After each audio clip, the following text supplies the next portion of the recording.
Hello and welcome everyone to the second Applied Active Inference Symposium hosted by the Active Inference Institute. It is July 31st, 2022, and this is the first session of the symposium. The focus of the symposium will be robotics, and the presentations will be centered around that theme. If you have ideas for future symposium topics and want to participate in organizing, please reach out to us. For those of you watching live, please post questions in the chat, and we will ask the presenters during the roundtable discussion.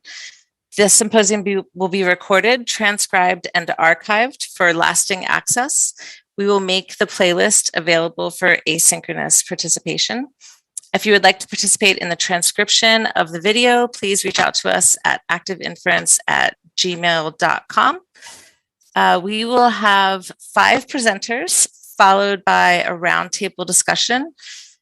The presenters in the first block are going to be Tim Schneider, presenting active inference for robotic manipulation, with co-authors, let's see. Ooh, sorry. Oh, I don't have any listed here. Okay, and then next, let's see. Next is Tim Verbelen. And he is presenting robotics modeling the world from pixels using deep active inference. Also no co-authors listed. And then next will be Ben White with artificial empathy, active inference, and collective intelligence.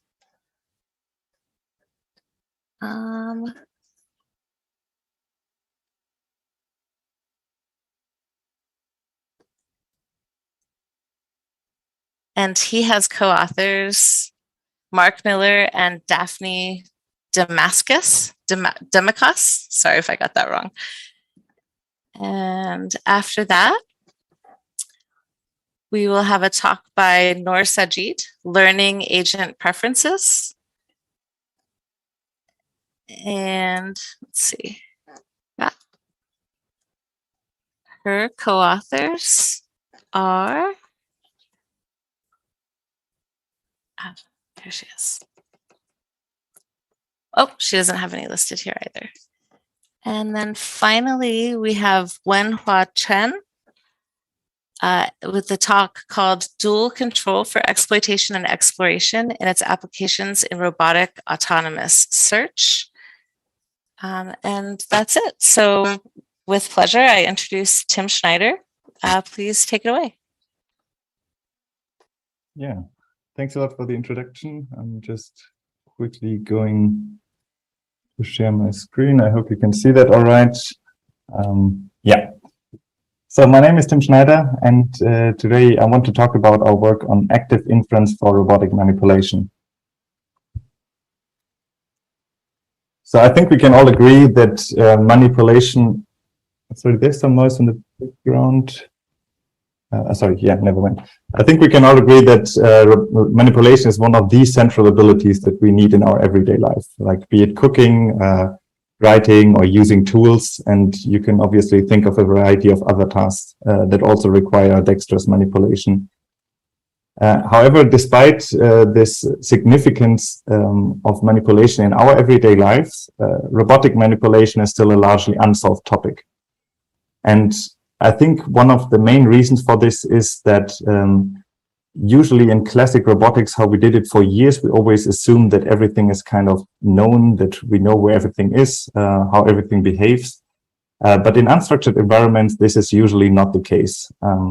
And so what we need is very adaptive policies that are able to react to changes in the environment and are robust to all kind of perturbations. So what my lab focuses on, or at least in part focuses on, is applying reinforcement learning to robotic manipulation. So learn these skills instead of programming them by hand. However, this is also not super straightforward in manipulation. And one of the central challenges here is to perform the exploration. So in reinforcement learning, we always have to explore a task before we can complete it. Like, for example, here in this task, this robot has to move up this little ball into a target zone on this tilted table. And what we usually do, and what is done here, is that we just apply some random actions in the beginning and also throughout the entire optimization procedure. And we just hope that this will give us some useful insight into how the world actually behaves and how we can create a high reward in these settings. But I think in manipulation, this is usually not the case, because if we just apply random noise, we end up dropping the objects we are trying to manipulate. We end up maybe destroying even parts of the environment. So I think this approach is simply not feasible for interacting with the real world in manipulation. And if we look at how humans explore the world, we see a very different picture. So this is a toddler that has obviously the task of building the highest possible tower of these out of these blocks. And what we can see is that this toddler is not simply applying some random noisy actions.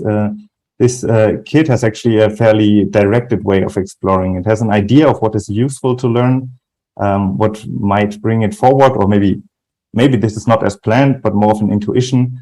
But certainly this exploration is much smarter than what we are currently doing in reinforcement learning. And so to summarize this, exploration is a very challenging task in reinforcement learning for manipulation. Humans, if we take them as an example, explore very actively and in a very directed fashion. And the question that we want to ask in this work is, can we do this with robots too? And so this is where we started looking into cognitive science and also came across active inference, mainly because it proposes a way, it proposes a theory of explaining curiosity in intelligent beings. And the question was whether we can transfer this onto robots. So for completeness, I want to quickly go over the basics. So in active inference, we assume that every agent maintains some kind of model of the world, which consists of observations O, hidden states X that the agent cannot observe, and some actions or policy pi. And the objective is to minimize surprise, which is the negative log likelihood of the marginal observation probability under the model of the agent. And it has the agent has two ways of doing this. The first one is inference, so understanding the causes of the observations it is making. This is done by applying variational inference to compute an upper bound of this objective, which is called variational free energy. And then we minimize this, which corresponds to finding a variational posterior for hidden states given the observations we are currently making. And the other avenue, which is what got us interested in the topic, is the selection of actions in order to minimize this free energy objective.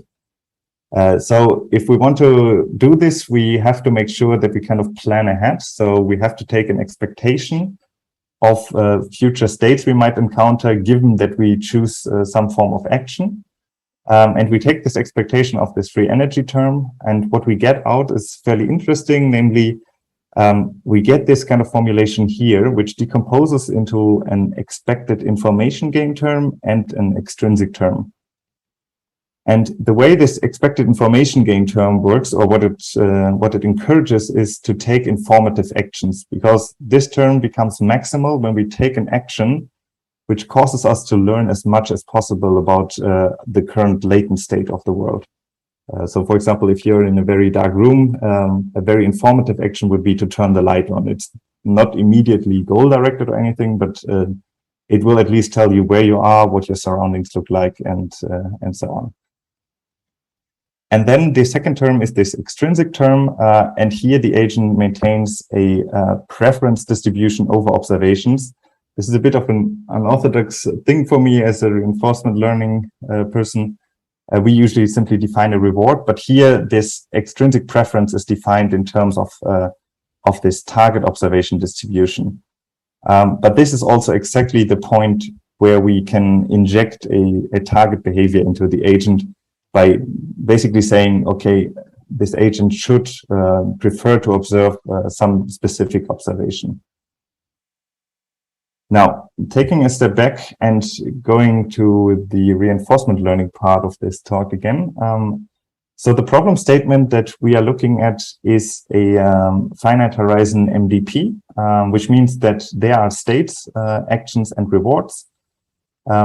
We assume that these states fully encode the entire state of the environment. So this is there's no hidden state in the environment.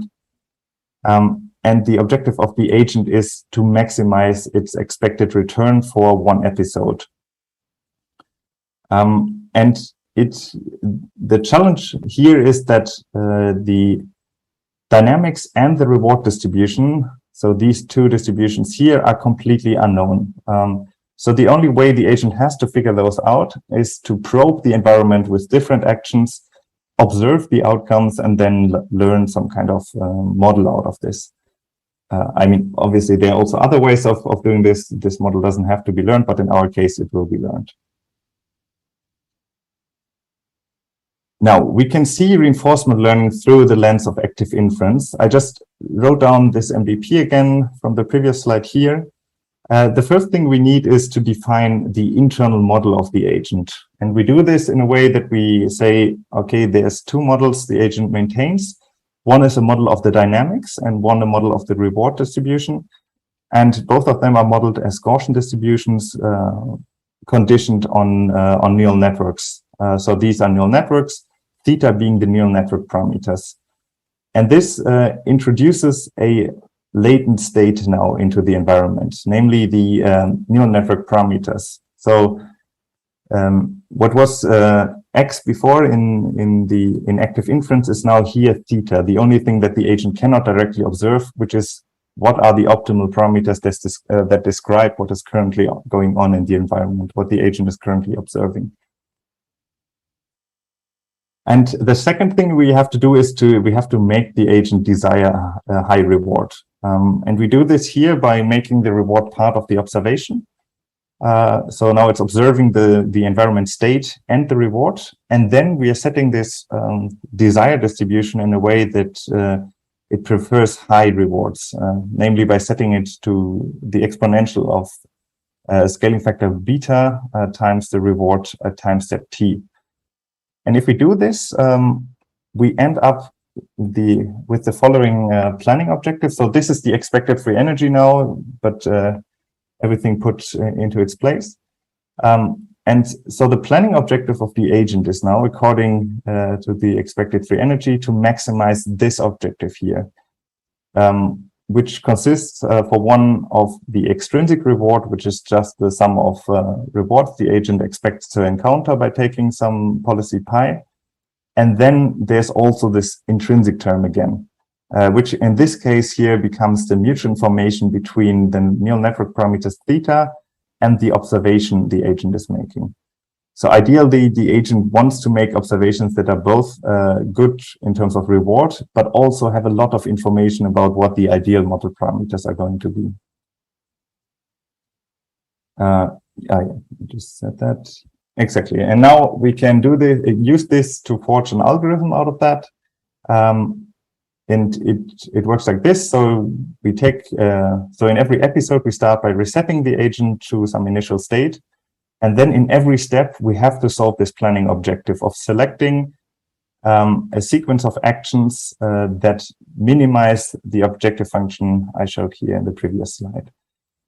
We execute this action, obtain a new state and reward. We store all of that in a replay buffer. And then after the entire episode is done, we use this data in the replay buffer to perform the inference step of learning our models and adapting them to the data we saw. Now, the challenging part about this is to perform this optimization here. And the first challenge here is already to compute this term even for any given action. So computing the expected reward for a given action has been done before in many works, and usually here Monte Carlo methods are used. So yeah, just estimating this expectation via Monte Carlo. But this intrinsic term, which is the mutual information, is known to be fairly hard to compute.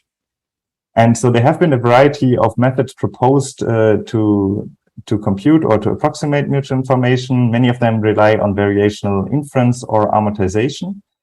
But the issue is that we would have to do variational inference over the model parameter theta, which is a fairly high dimensional vector. And also we have to do this potentially thousands of times in real time while we are optimizing this function here. And so this is simply too expensive to do anything fancy like that. So what we are left with is a nested Monte Carlo approximation. And nested because we have an expectation of a KL divergence. This means we have an outer expectation and an inner expectation, and we apply Monte Carlo for both of them. And the good thing about this is, first of all, it's very fast, and it allows us to represent P of theta by a set of particles, because we now only need samples, so we can also just keep these samples and treat the entire model as an ensemble. But the disadvantage is that we require quite a lot of samples of theta in order to get anything done here, because we have this outer and inner loop. For every sample that we draw for this outer estimator here, for every sample of theta, we need to have nj samples of this inner estimator here, of theta again. And this means you can quickly calculate, if we take 5 samples on this outer estimator and 5 on the inner estimator, we already end up with 30 samples of theta. So we have a quadratic growth in samples that we need in order to compute this samples, this mutual information approximation here. And what is also important to note is that each of these samples is a full neural network that needs to be trained and maintained. So this is simply going to be very, very expensive, very quick. And so what we propose to do instead is something that is a bit illegal in terms of math, or at least it will lose us a lot of formal guarantees. And that is to use the same samples on the outer estimator as we used in the inner estimator, vice versa. So to use in the inner estimator the same samples of the outer estimator. That means we draw a bunch of samples once, and then we use all of these samples except the one we just now used in the outer estimator to perform this inner estimation. And again, as I said, we lose some formal guarantees, because what usually is assumed is that these samples are IID. This is not the case anymore right now. But we found empirically that this actually improves sample efficiency a lot. So, I mean, here you see a little comparison we did on a discrete, like a randomly generated discrete probability distribution, where we could compute mutual information accurately. And here you see a plot of the error of the sample reusing estimator, the second one, compared to the vanilla estimator that doesn't reuse samples.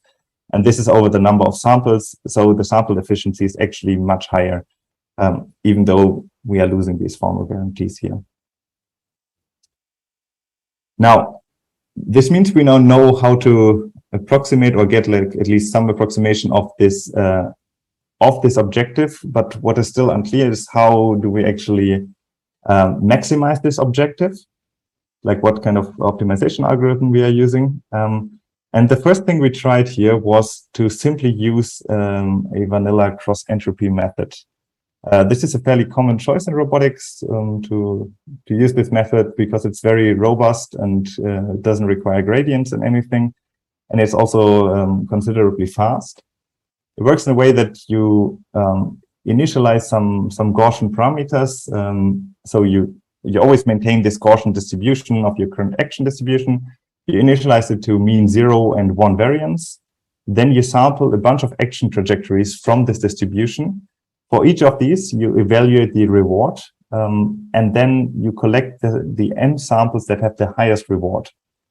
And for those, you fit the parameters of the current Gaussian distribution you have over overactions in order to gradually shift this distribution towards areas of F that have a high reward. And if you iterate this for a while, you usually end up with a fairly good plan. Now, the issue is that applying this delivers fairly poor results. And the reason for this, we quickly found, is something that is called detachment, or has been called detachment in prior work, I should say. I don't think this is an established term yet. And the problem works a bit like this. So consider you are in this completely reward-free environment, right? The only thing that there is intrinsic reward, like that leads you out to explore this environment. And you start in the middle here of this maze, and you can either go left or right. And in green is everything that is intrinsic reward. So everything that is not explored has a lot of intrinsic reward left. And so your agent decides maybe to go for the left side first. It explores it for a while, but at some point decides that now the more immediate intrinsic reward is towards the right side, right? Because this part has been explored now. So on the right side, it is easier to get intrinsic reward. So it might switch over to exploring the right side first. And remember, this is episodic. So after a couple of steps, this agent always gets reset to the middle and has to do this over again. And so at some point, the right is maybe completely explored or whatever. And now we are in a bit of a tricky situation because we're again starting in the middle, but the entire right side is explored and the left side is so much explored that in the immediate vicinity of this state, there is actually no intrinsic reward left. And because many planners or many planners that work well on high dimensional problems rely on very local optimization, we found that these planners are unable to find now a trajectory that leads all the way into this zone with high intrinsic reward on the left. And the reason simply being that in cross-entropy method, in order to reach this zone, you would have to randomly sample a complete trajectory that goes all the way around this maze and ends up somewhere here in the middle, or like at least somewhere close to the border of the intrinsic reward here. And this is usually not happening. The solution for this we found is to realize, first of all, that the only reason there is no intrinsic reward left in this area here is because we already explored it. So at some point in the past, we must have taken a trajectory that led us all the way around towards the border here and stopped somewhere here. And so what we can do is we can simply remember all the past trajectories we took and use those as an initialization for the cross-entropy method to start off the planning from. So the way this looks like is that in the end, instead of simply returning the plan, we store the entire plan together with the current state in a memory buffer. And then when we plan for the next time, when we start the planning, we not only sample from this initial distribution, we also sample from this memory buffer, take into account all the previous plans we had, and start optimizing those as well. And we found that this usually leads to behavior that is very well able to escape this area of low intrinsic reward. Yeah, and that brings me to the experiments we did. So this is a task we designed to be specifically hard to explore. So the task is, as I said before, to move this ball into this target zone. The tricky thing is that, first of all, the table is tilted. If the robot loses the ball, it ends up somewhere here on the bottom and it cannot be recovered anymore. So the robot has to wait for the end of the episode to continue exploring. And also the reward is completely sparse, meaning the reward is 0 everywhere except for if the ball is in this target zone. And this means that the robot has to explore this entire environment purely based on intrinsic reward and without any extrinsic signal in the beginning until it discovers this reward for the first time. So if we apply, just like as I told you before, this classical technique in reinforcement learning of just applying some random noise, we can see that the ball gets dropped immediately every time. And even after like 5,000 episodes, you will soon see we are not able to reach even 1/3 of this table. So here on the right is a histogram of positions the ball has visited so far, and we are completely unable to leave the start of this table. However, if we use our method, we can see that we actually explore this environment in a very systematic manner and achieve a very good state coverage, or at least ball position coverage. And our agent is quickly able to find this reward here and find a strategy that consistently pushes it into the right location. This is also reflected in a learning curve. Here's a comparison with a bunch of baseline methods we ran. One is PETS, which is just a model-based reinforcement learning algorithm. There's also SAC and MBPO, and neither of these methods managed to find the reward in the given time. So we ramped it up a little bit, made this task a little bit harder. So what you see here are holes in this table. So now this becomes a maze. There's still no extrinsic reward in the lower area and also up until here. So that means that, again, based purely on intrinsic reward, the agent has to learn to maneuver this ball. This is a fairly tricky task, right? To maneuver this ball around the corners of this maze into the target location. And although it takes a bit longer to train here, obviously, because this task is much, much harder. Oh, it's also important to note, once the ball is inside of this hole, it's lost and it cannot be recovered. So although this is much harder and it takes a bit longer, you can see that our method is able to solve this problem and push the ball into the target location at the end. So this is a bit of a slower version of this policy, and you can see that it is actually fairly tricky to maneuver it around these corners.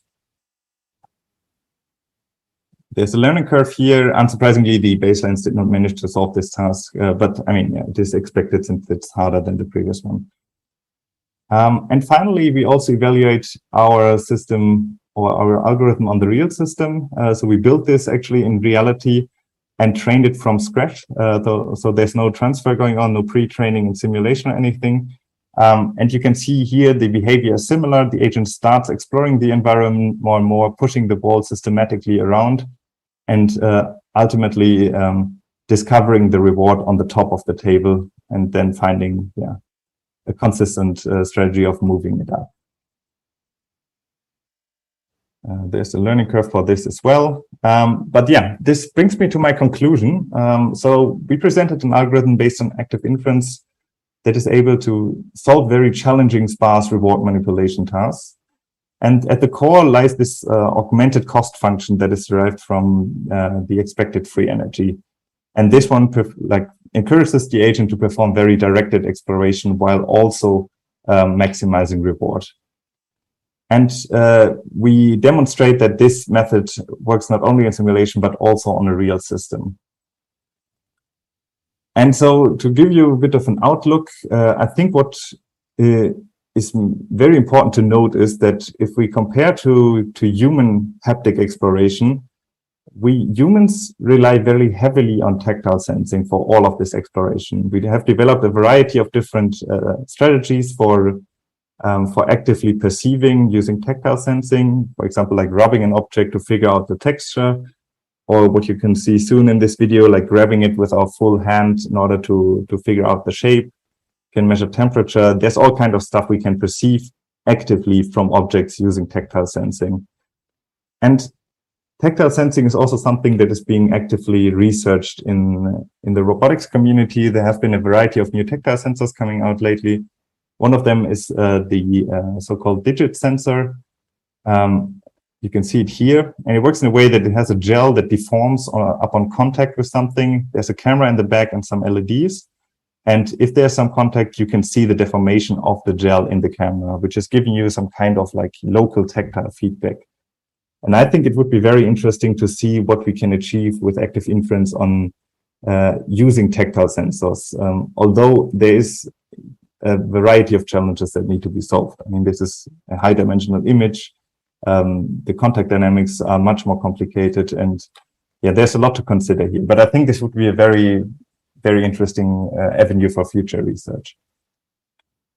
And yeah, this also brings me to the end of my talk. I want to thank you a lot for your attention. I want to thank my collaborators as well, Boris, Georgia, Hani, and Jan Peters. If you want, you can check out our paper here under this QR code. There is also a project page which will soon contain an extended version of this paper that has been accepted to IROS, but I haven't uploaded it yet, so I will do this within the next 1 or 2 weeks. So if you're interested in more details, I recommend you to check this out, but again, it's not up yet. And yeah, there's my contact details in case you have any more questions. So yeah, if I got that correctly before, we do the questions afterwards in the roundtable. Is that correct? Correct. Thank you very much, Tim. You may exit and re-enter the stream when we go to the roundtable. All right. Okay. Thanks Thank you very much. And there will be just a few seconds of a break, and then we will be going to the next talk, which is Tim Verbelen, Robots Modeling the World from Pixels Using Deep Active Inference. So we'll be right back.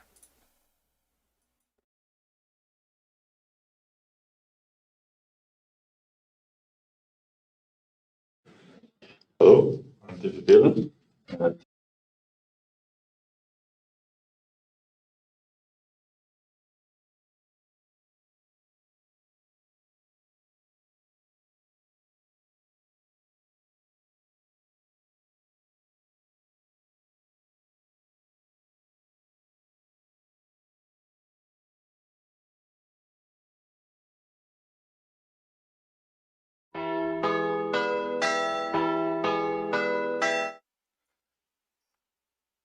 All right, here's Tim Verbelen's talk, Robots Modeling the World from Pixels Using Deep Active Inference.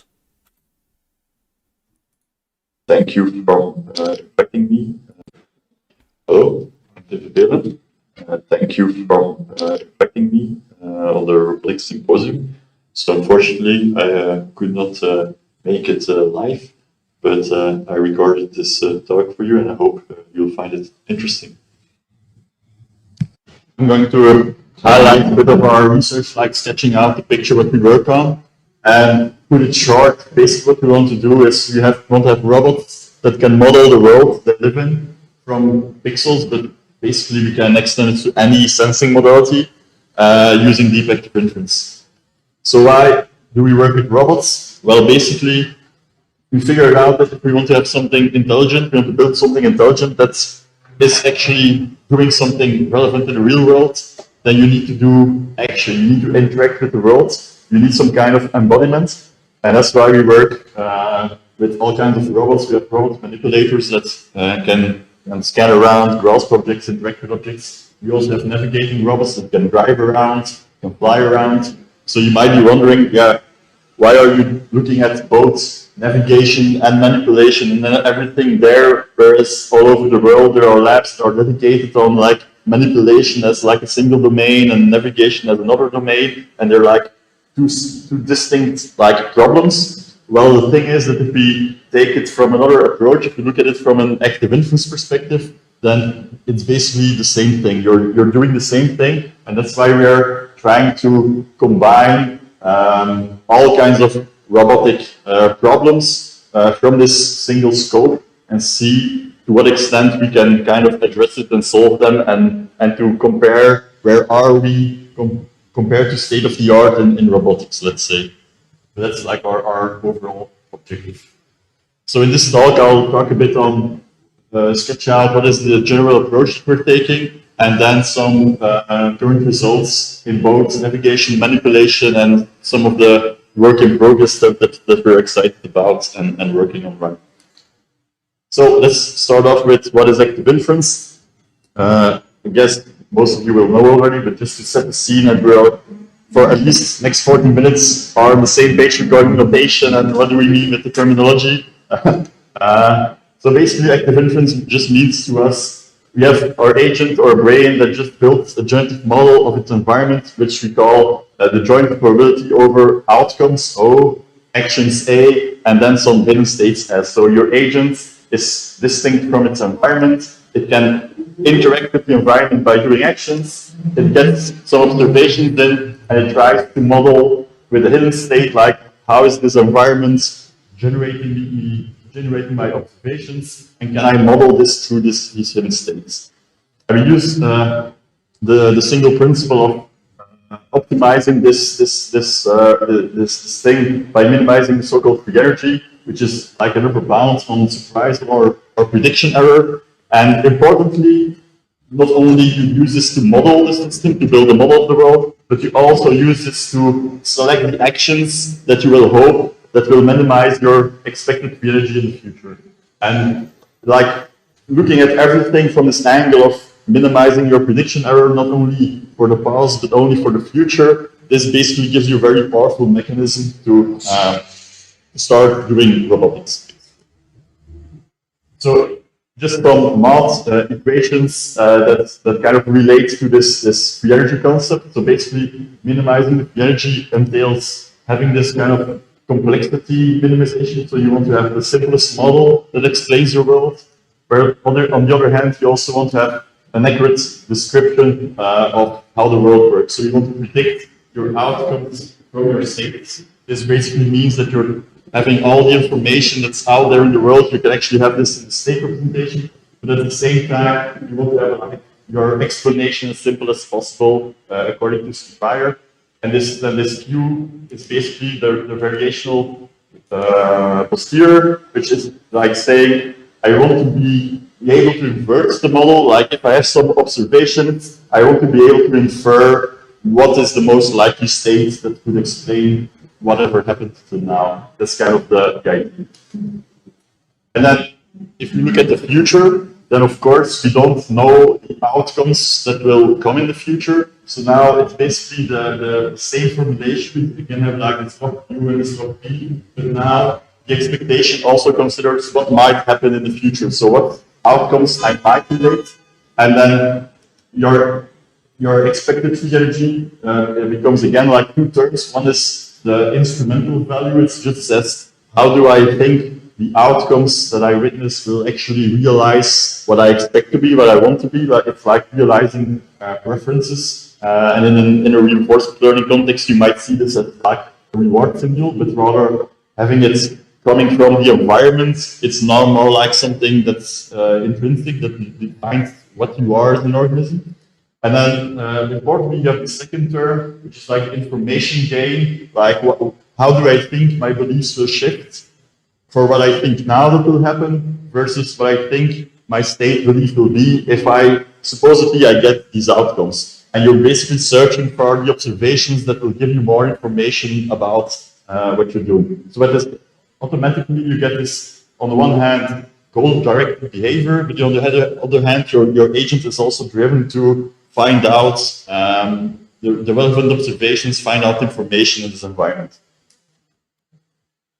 But of course, we have this kind of deep active inference flavor where we basically want to learn this model just by feeding it data, basically. And we use these deep neural nets that we know from the so-called artificial intelligence nowadays. Like it's basically a function approximator where you give it some data and then you can match any function with them. And we use these then to approximate the densities that were on the previous slides. So how does it go? We have our observations and our actions. We basically feed those through a neural net, which then represents this approximate posterior. So this outputs like means and standard deviations of Gaussian distributions, and these are then like your posterior distribution. So it looks like a bunch of multivariate Gaussians, and this is then your state representation, like what's happening right now, given the observations I had until now.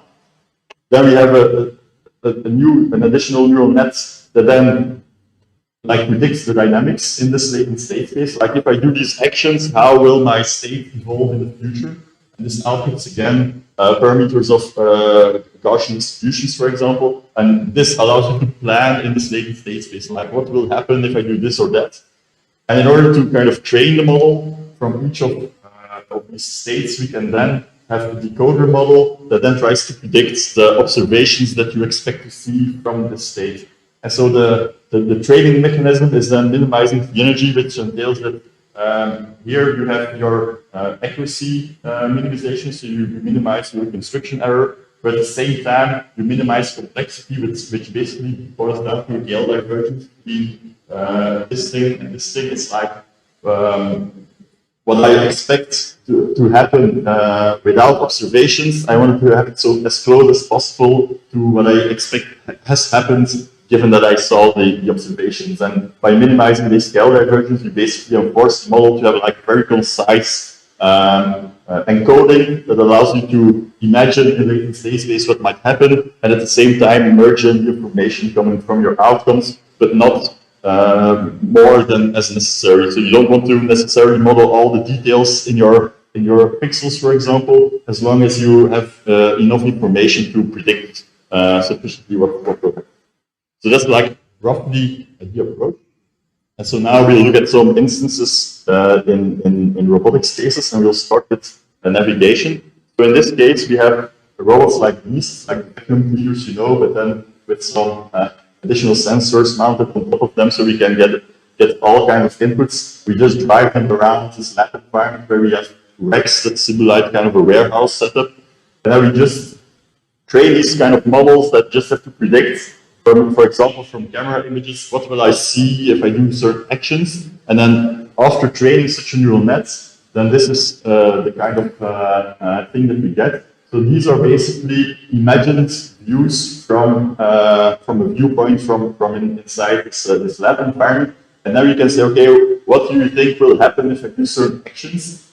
And this is then kind of the thing that it starts imagining. And these are 4 different samples from this distribution. So you'll see at the beginning, they all imagine kind of the same thing, but as the further you go in the future, the more they disperse and they're kind of modeling all kind of scenarios, what might happen in the future. And you can also see that even though the model is trained on long sequences, it doesn't really capture like long-term dependencies or like very accurate location information. Like here, it thought if I turn around, I will be facing the wall, whereas here it thinks if I turn around, I'll just see another part of the nail. So here it thinks I'm in the middle of the nail, here it thinks I'm at the edges, let's say. So it kind of all has this inside the model that these are all kind of scenarios that can happen.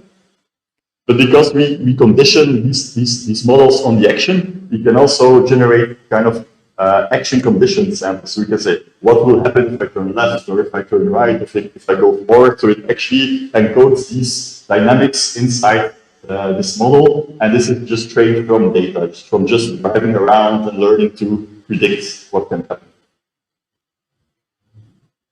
So one of the things that we found out is actually by training such a model, we can then after effect at runtime compare always your prediction, what you think will happen, to your posterior belief, what's actually happened given your observation, and then plot the GL diversion between the two, which is then kind of a notion of the Bayesian surprise of the model. And if we then put like a new object, like we have this cable girder there, and if the robot drives over it, then this kind of dynamics it has never seen before, which results in like a huge spike in surprise, and the robot is like, yeah, well, what's going on here?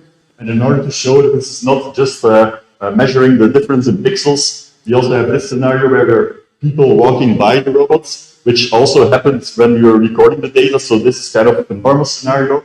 And then actually the robot's like, oh yeah, this is something that can happen. I see some legs and feet, that's nothing to be surprised about. So here you can see that it's more than just learning pixel dynamics. It actually captures like, this is a normal state versus this is a weird kind of dynamics.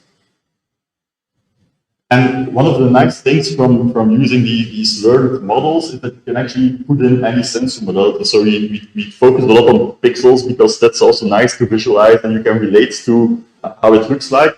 But we can also give you like a planar LiDAR sense. You can see the LiDAR actually really equals a sweep and does some ranging. And here we have like a radar, which is a bit more of entropy. It's basically having the range axis, like how far is something, and then here the Doppler axis. It just means, is something going towards me or is it going further from me?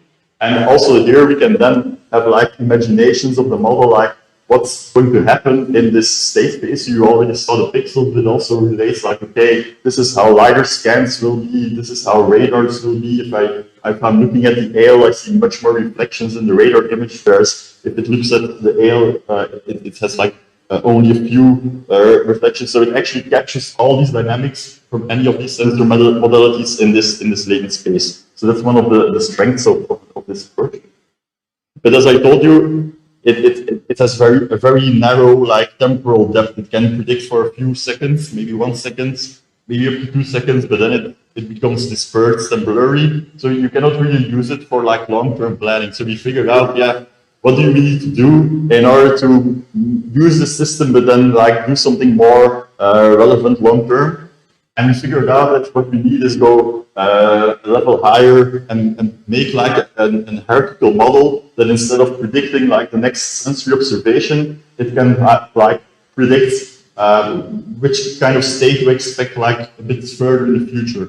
And then we found this kind of model where the blue part is actually what you saw right now, but then the red part is like more where we kind of combined some ideas from engineering, from SLAM, like what is the thing that you expect to be like in minutes or a few seconds there? And it's actually like, okay, I'll be at a certain location right now, and in a few seconds I'll be at a different location. And this different location will then inform the kinds of observations and poses that I expect to be there. So if we implement such a model, it basically boils down to having on the one hand this abstraction of the sensory inputs, which is what you saw before, and then together with some representation of the pose. So if you turn around, you keep track of it, so you know kind of where you're heading, and you have some sense of path integration, and then these two combined then build kind of a map, which is then becomes your model of the world, is then traversing this map basically. And then we get something like this. So here we get it set up. So here we have the camera, then we have a latent representation from the sensory input. Here we have the odometry, which is very noisy, you can see it go all over the place. But then, by integrating both like this rough sense of where you are together with what you think it looks like, and then combining like, if this pose and view is pretty much the same as what I visited before, then it's probably the same location. Then you merge the two, and so then you see that it actually recovers different ails in the lab, and it actually makes sense out of it, and then you can basically use this model also predict, okay, if I go this way, what will I see? And it can give you an imagination like what is this looking like, and then you can use this to like plan longer term basically. So then we go to the more manipulation kind of use cases where we have like a robot arm. And we typically have a camera on the wrist, so it's actually getting information what it's currently looking at. And you might think, yeah, this is like a very different use case, but again, the way we approach it, it's just an agent that can move around, and its main objective is to predict what will I see if I move around, and then use that to kind of figure out how this world works. But of course, now it has much more degrees of freedom, but other than that, the concept stays the same. And so here you basically have then the similar thing, where it basically learns other viewpoints from the information it got. And so first we give it like it's straight looking at the empty board, the table, so it learns nothing. And then it reconstructs for all kinds of, this is like reconstructions for all kinds of poses in the workspace, so it just figures out, and it was trained on like simple cases with some blocks in front of it, in simulation. But then, if we start adding observations to the system, you can see how all the different poses are kind of imagining, there was a yellow cylinder there, so in these viewpoints I probably need to imagine a cylinder, and this way you can kind of start building the world and reconstructing the world from all kinds of viewpoints. And so it's always predicting the future observations from the information it got until then. And the model is improving as information is added. But then you can, of course, also use the model to kind of assess which would be a good viewpoint that I haven't seen before that gives me some new information. And then basically what we do is we use this expected free energy term to then drive the action. And what we found is then by just doing this mechanism, in this case, we also give it like a preferred observation, like, okay, you want to see a blue cube. The current observation is just looking at empty space. And what we found that it did is actually, it first goes all the way up, because it's what it figures out, will give it most information, and then it will start zooming in and scavenge for the preferred observation and then stay there. So it was a really cool effect to see from just its principle that it starts like an owl, it goes up to have an overview. And then once it's explored the workspace, you can then kind of vary it in novel viewpoints. So this is, again, imagination space of the robot arm wandering around like we had in the navigation scheme, but now with the robotic arm action space. So it's again the same principle, but we get similar results out of it. But then, of course, we were thinking, okay, we need to throw a lot of train data, like different scenes of different objects added before it could kind of start imagining these kind of scenes. But if we look at how we learn how the world works, how the world around us is, then toddlers are actually looking at objects and manipulating them and looking at a single object at a time. And that's how they learn. So we figure out, yeah, maybe this is the better way to learn in the manipulation scenario how the world is working.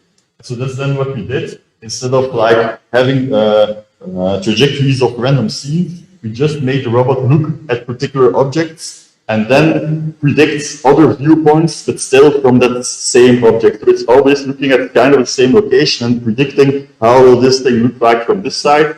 And then we basically get something where you can imagine for this particular object, this is how the dynamics are for this object.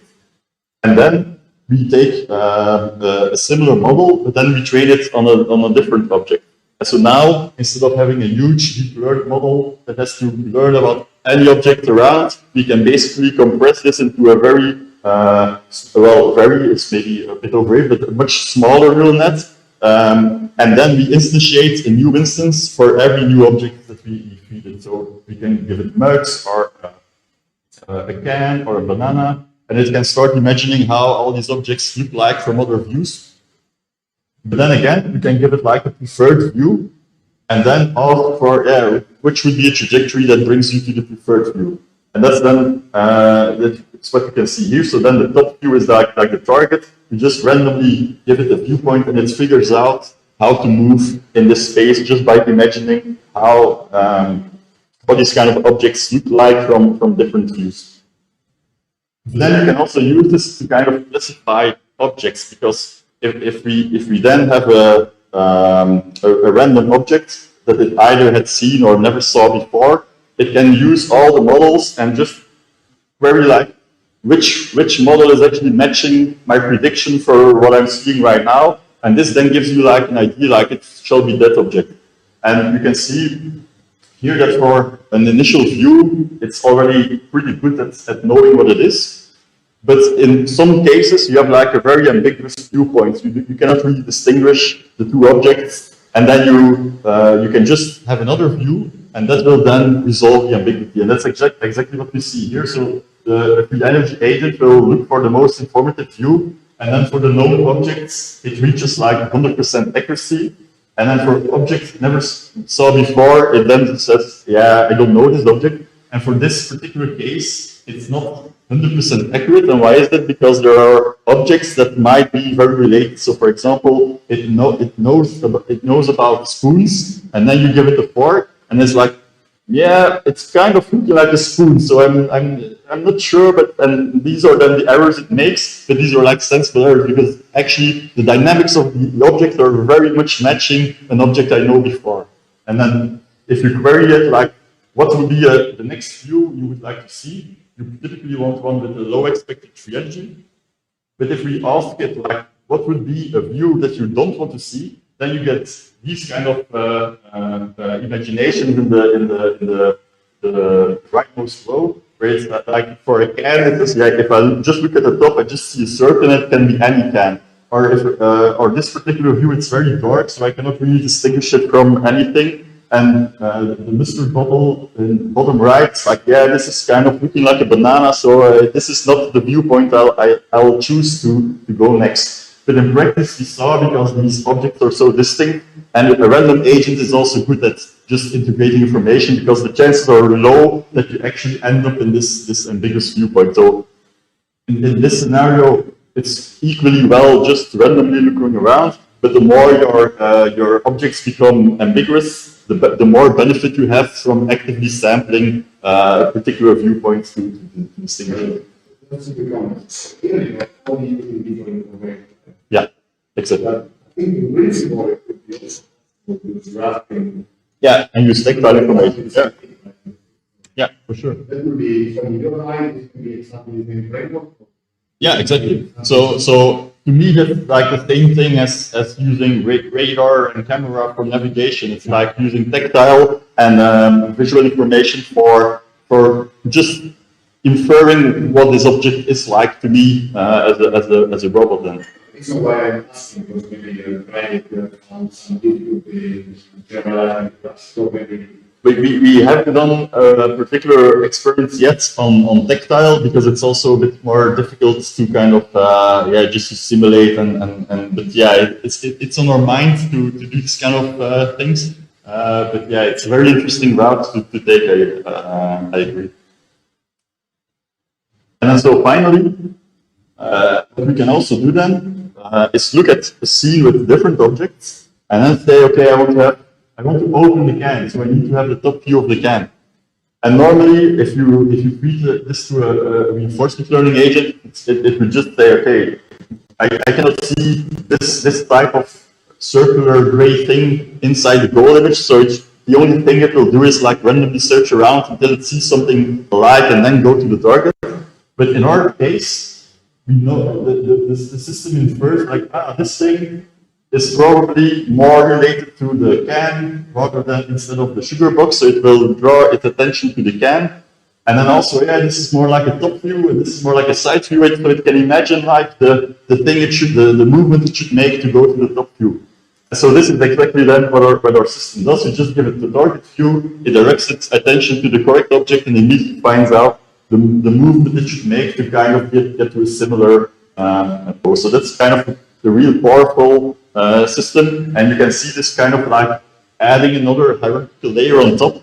It's similar to the navigation where you then have like an abstraction of locations. Now you have like, okay, I have an abstraction of objects being somewhere spatially arranged, and I kind of infer where they are and how I should move in this space in order to obtain something. So then to end is something that we're actively, and actually Pieter is actively working on this, is basically, okay, we now have this system where we can build a model, where we can relate action to what is happening, but one of the difficult things is still like, the further in time you need to plan, your potential of trajectories explodes. It's like, yeah, you cannot plan using all these fine-grained actions. So can we figure out like a few sensible actions or skills that we can use to explore? And so one thing in order to avoid this explosion of options is to amortize a policy. So now we train again a function that is then more kind of habit policy that given the state gives you the action.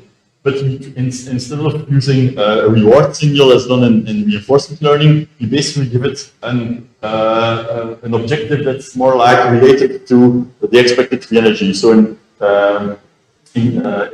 particular, here we use what we call latent Bayesian surprise, which was like a term that we invented to relate more to the ORL community. But in essence, it's just like the information gain on your expected states, basically. And then we found that it actually found out to play these video games just purely from an intrinsic motivation.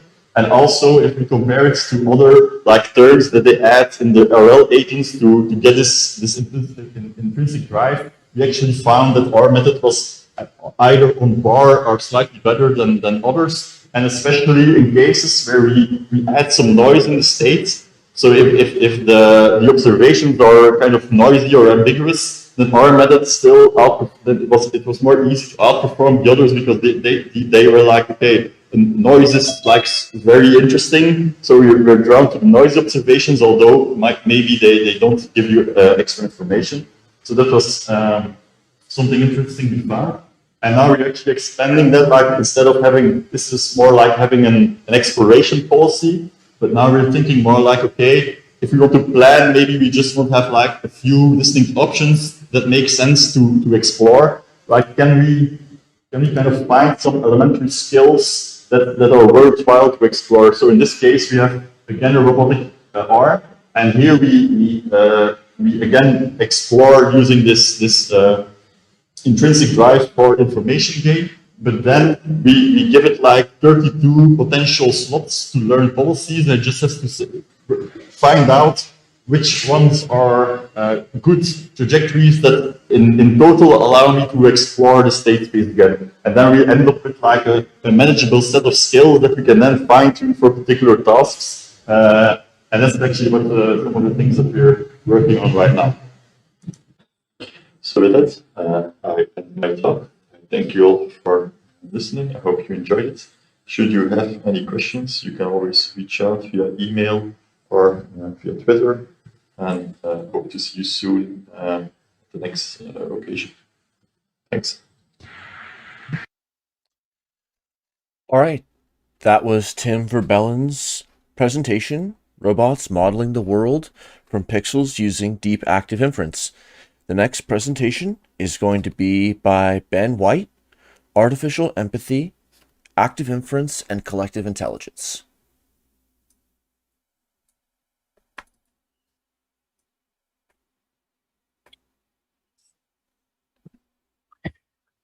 Hello, everybody. My name's Ben White. I'm a first-year PhD philosophy student at the University of Sussex, and I want to start by saying a really big thank you to the organisers for inviting me here today to share this research with you.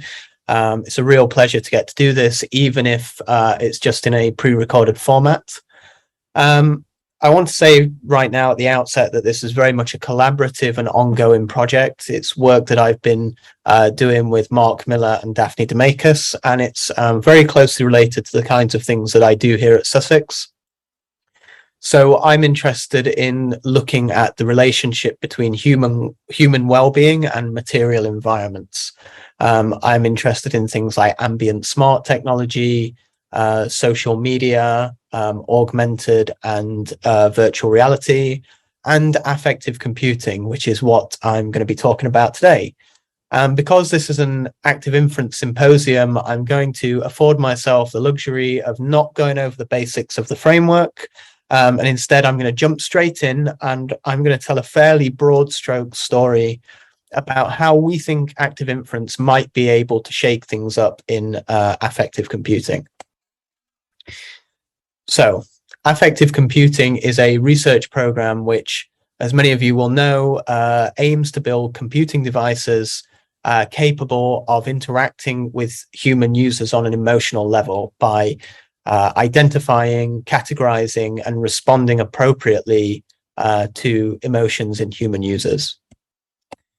And just to give some examples, we have the paper in the top right from the MIT Computing Lab, and this project aimed to put affective interfaces into cars, because any of us who drive know that there are certain emotional states we can sometimes find ourselves in that probably hinder our decision-making process, and that can have some pretty negative outcomes. And so this project was really geared towards increasing road safety by intervening in the emotional states of drivers. The two devices at the bottom, so the screen and camera in the bottom center and the rectangular headed guy who's yellow, these are Jibo and Wobot respectively.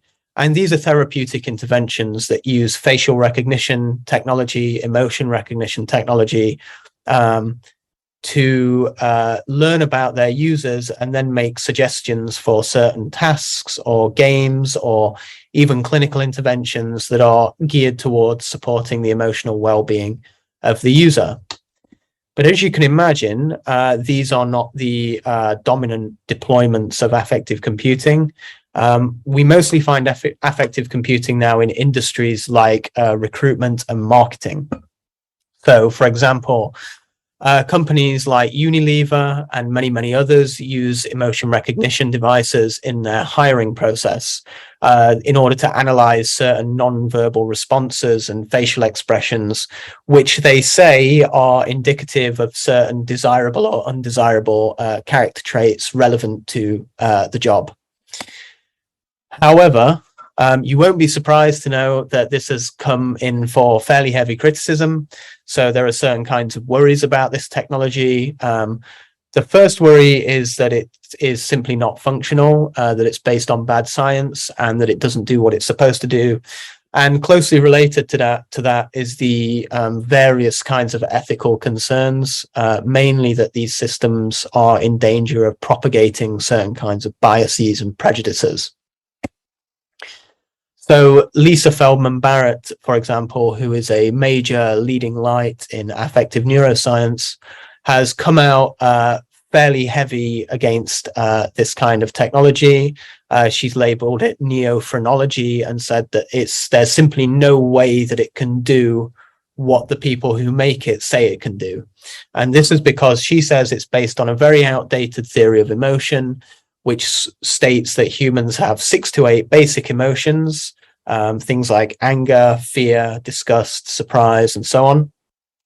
And that these emotions are expressed through sets of facial expressions which are universal across different cultures and different contexts. And anybody familiar with Lisa Feldman Barrett's work will know exactly what she thinks about that theory of emotion. She's not a fan of it at all. And the ethical concerns have been raised by AI ethicists like Berber Behani, who's argued that basically the fact that these systems are trained on very, very large data sets mean that they are inherently conservative, and this is why they propagate certain kinds of biases. So the two pictures of the hand holding a device you can see on the right-hand side, in this case, it's Google's Vision Cloud. In the top picture with the dark-skinned individual, that device is identified as a weapon. And on the bottom, that light-skinned individual, it was identified as some kind of electronic device. And there are other studies as well that have shown that emotion recognition technology just works completely differently on non-white individuals. And so with technology like this making such consequential decisions for people's lives, it's really, really important that we start to get this right and we don't have these kinds of outcomes that we have in the current program. Okay, so we need the strongest, most up-to-date theoretical underpinnings that we can get. And we think the place to start with that, the place to start in updating the science, is to recognize that these devices are very problematically disembodied. They're very superficial and they are inactive in the sense that they don't perform any actions. And this, of course, is a million miles away from the way human beings interact socially and emotionally. And we've known this for a very long time. So we've known, for example, this example from Luis Pessoa's work, that emotions are not simply partitioned off from the way human beings think or act. Actually, cognition and affect are very, very closely intertwined. Okay, there's no discrete separate brain areas that only do emotion and only do cognition. And furthermore, research paradigms in cognitive science, so embodied cognition, for example, tells us that actually we need to go even further than that and recognize that embodied action is an integral constituent part of how we think and feel. And then the other E's that make up 4E cognitive science, so enactivism, extended cognition, and embedded cognition, have come together with niche construction theory in really interesting ways to tell us that actually we also need to consider how elements of our external environments can scaffold the way that we think and feel. So this is where active inference comes in, because we think that if we're serious about designing these kinds of devices, taking into account these most up-to-date theoretical developments, then active inference basically brings all of that in with it. So active inference is a theory that really elegantly kind of intertwines action, perception, thinking, cognition, and affect together under the unified imperative of minimizing an agent's surprise. So that's the first thing that it gives us off the bat. It gives us this unified computational, unified conceptual framework that can be shared by researchers in different fields. But mainly, as the name suggests, active inference really puts action front and center. It's not some afterthought or just some kind of bolt-on gimmick. And I think it's worth reflecting for a second just on how central actions are to the way that we interact socially and emotionally. Okay, so human beings are very far from being a passive classification device. We're constantly sampling the world and probing the world in order to get more information so that we can update our models of the world. So imagine the following scenario, which happens to me fairly often. Imagine you're on public transport and somebody's giving you a weird look, or maybe they're scowling at you in some way. We tend to not sit there and just look at their facial expression to try and work out what's going on. We have other avenues open to us. So we might look behind us to see if they're actually looking at someone else. We will probably look at the broader scene for some context to see if there's something going on that can tell us more about that scowl. Or depending on our mood, we might even scowl back at them or flash them a smile and see how they respond to that. And I think another scenario that really brings this intuition out very strongly is to think about the peculiar kind of tension that comes in a job interview. So I think that tension is the result of a confluence of two things. Firstly, very high uncertainty that's really important to us, and also the fact that our usual embodied epistemic resources have been straitjacketed by social convention. Because it's the case that in a job interview, even though we want to know a lot about what the other people are thinking and feeling, social convention dictates that we can't ask them, we can't prod them, and we can't really sample the scene in ways that are going to give us more information. We're kind of stuck to the chair. We just have to wait and see. And that's an unusual situation to be in, because so much of human social and emotional interaction relies on active states, to use active inference terms. So speaking, listening, prodding, smiling, scowling, raising an eyebrow, all of these things are embodied actions that we take to learn more about a social setting. And I think the thing to emphasize is how important context is as well.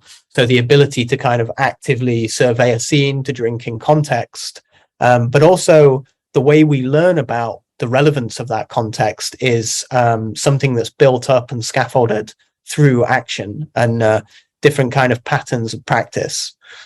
So if you think about the scowler on the bus again, there's a high degree of uncertainty around that facial expression. But if you imagine that same facial expression transported into onto the face of somebody on the other side of a boxing ring, all of a sudden the uncertainty around that facial expression is minimized because the context of boxing ring tells you everything you need to know about why that person is scowling at you.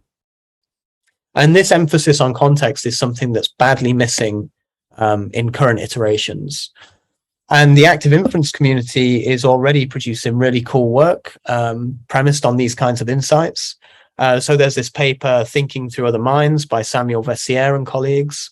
And this paper highlights just how it is that we come to understand our socio-cultural niches through precisely this kind of active social foraging.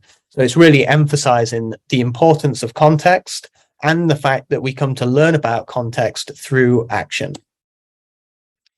And there's an example of where we see a gap between artificial systems and humans when dealing with context is how artificial systems and humans compare when performing selective attention in regard to some task. So it's a really pervasive problem in artificial systems that they don't tend to look at the same places that human beings do when human beings are surveying a scene for some kind of task relevant information. So the question is, how do we get artificial systems to drink in context in the same way that humans do? And then how will that improve the performance of emotion recognition devices? So selective attention is all about filling in epistemic gaps. It's about filling in gaps in your knowledge with information from a scene that may or may not be task relevant. And one of the reasons humans are so good at this is because obviously we have this huge knowledge base of what different contexts mean. We live in the world. We've always inhabited socio-cultural niches.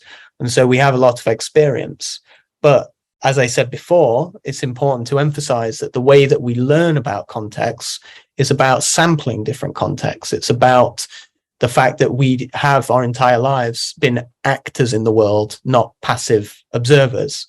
And I think this work by Mirza and colleagues that you can see on the slide here, it's really interesting because it shows that active inference is capable of modeling selective attention in ways that give us much more human-like results.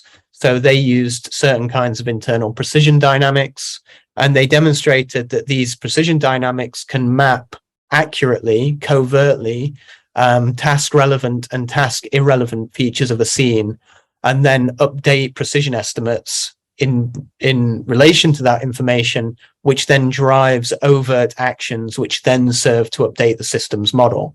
So it's this very close relationship between covert attention and overt attention, which I think is really interesting on this account.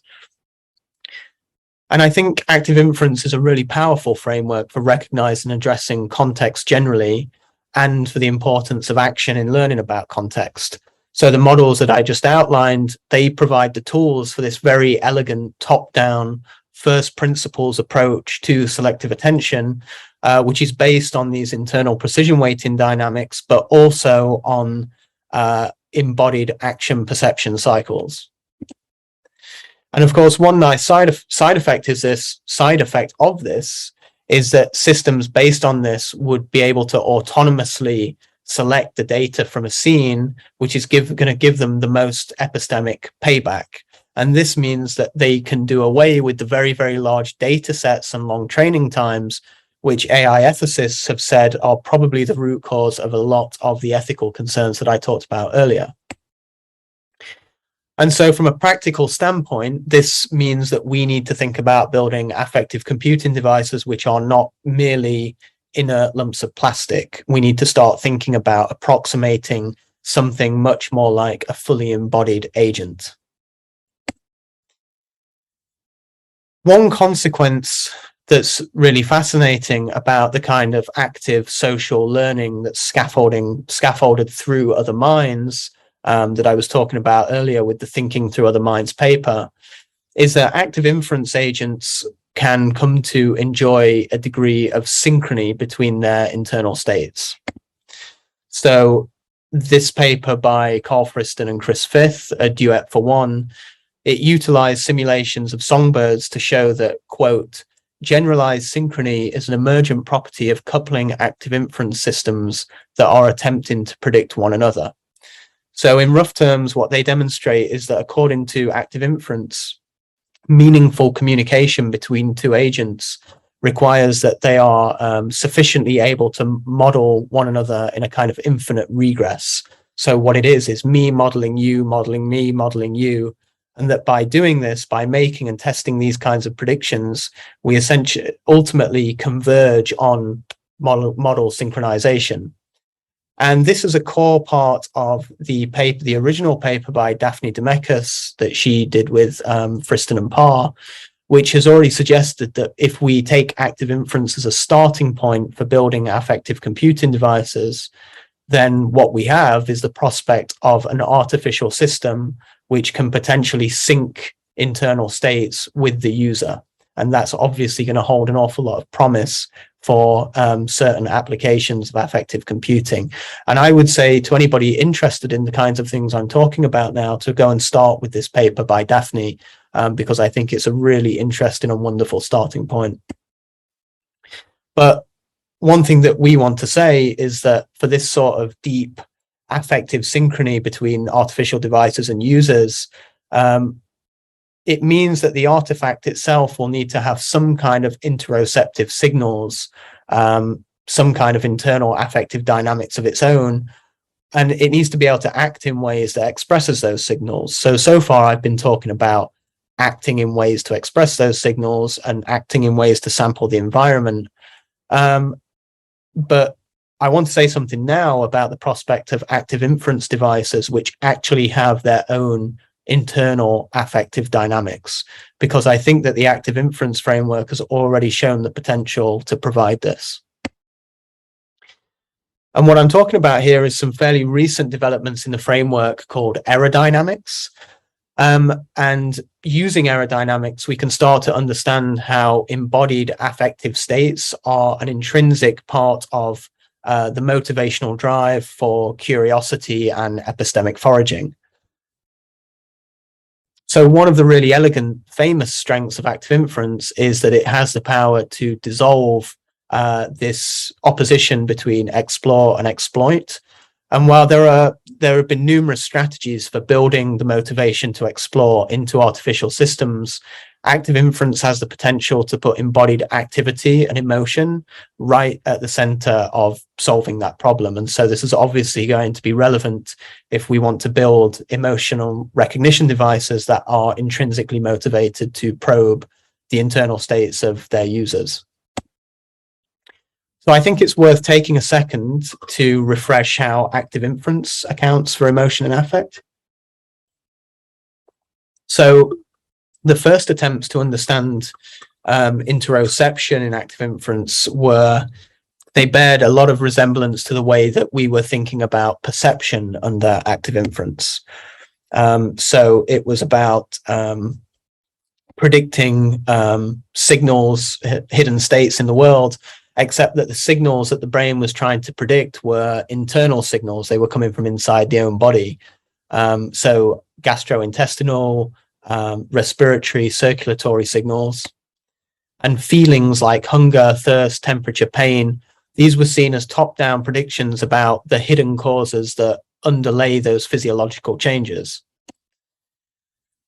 But it was the case that researchers that were working in affective neuroscience, so people like Lisa Feldman Barrett, Neil Seth, and Mika Allen, they were quick to add that these interoceptive predictions probably held a kind of special prioritized place in terms of the overall system, because they were likely to ground other predictions about the external world in terms of what really matters, which fundamentally is maintaining the homeostatic states of one's own body.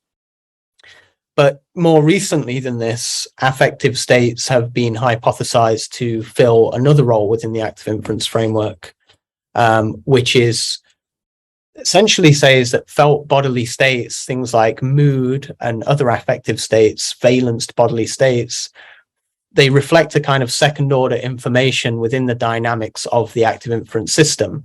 And that information is essentially tracking the rate at which surprise is being minimized relative to the expectations of the system. So according to aerodynamics, affective states are essentially just the subjective level feedback about how the system is doing at minimizing surprise, at keeping itself within expected bounds relative to the expectations that we had going into that scenario. But the second order information it's not superficial in the sense that it just reflects that kind of information, but it actually plays an intrinsic role in modulating the internal precision dynamics over action policies. So from a phenomenological perspective, I think this makes really intuitive sense. So when we're doing better than expected at a certain task, we tend to gain confidence, we might take more risks. And when we enter a certain scenario or task with a particular action policy which doesn't work out the way that we expected it to, we will be very quick to switch things up and try something else. And in this sense, aerodynamics can be said to keep agents flexibly attuned to the opportunities for success within their environment as they learn and develop new skills and abilities. And the thing to notice is that agents that are outfitted with a sensitivity to aerodynamics are naturally curious, because finding new surprise in the environment which can be successfully minimized, it literally feels good to us. And the places where we find surprise that we can minimize in the greatest amount is at the edge of our skills and abilities. And this is why we like to find scenarios that are kind of maximally challenging without being frustratingly challenging, without being too hard. So we like to occupy areas that are neither too well known nor too complex. And aerodynamics also plays a role in helping us to direct and enhance learning. So surprise and its reduction rates signal the expectations about the learnability of particular situations. So that helps to guide our attention and prioritize certain areas or certain tasks where we know we can find the most success. And we've already seen this kind of optimal surprise minimization show up in robots in terms of curiosity. So there's this work here by Oidoya and Smith, where their robots were trained to seek out optimal levels of complexity where the most learning can take place.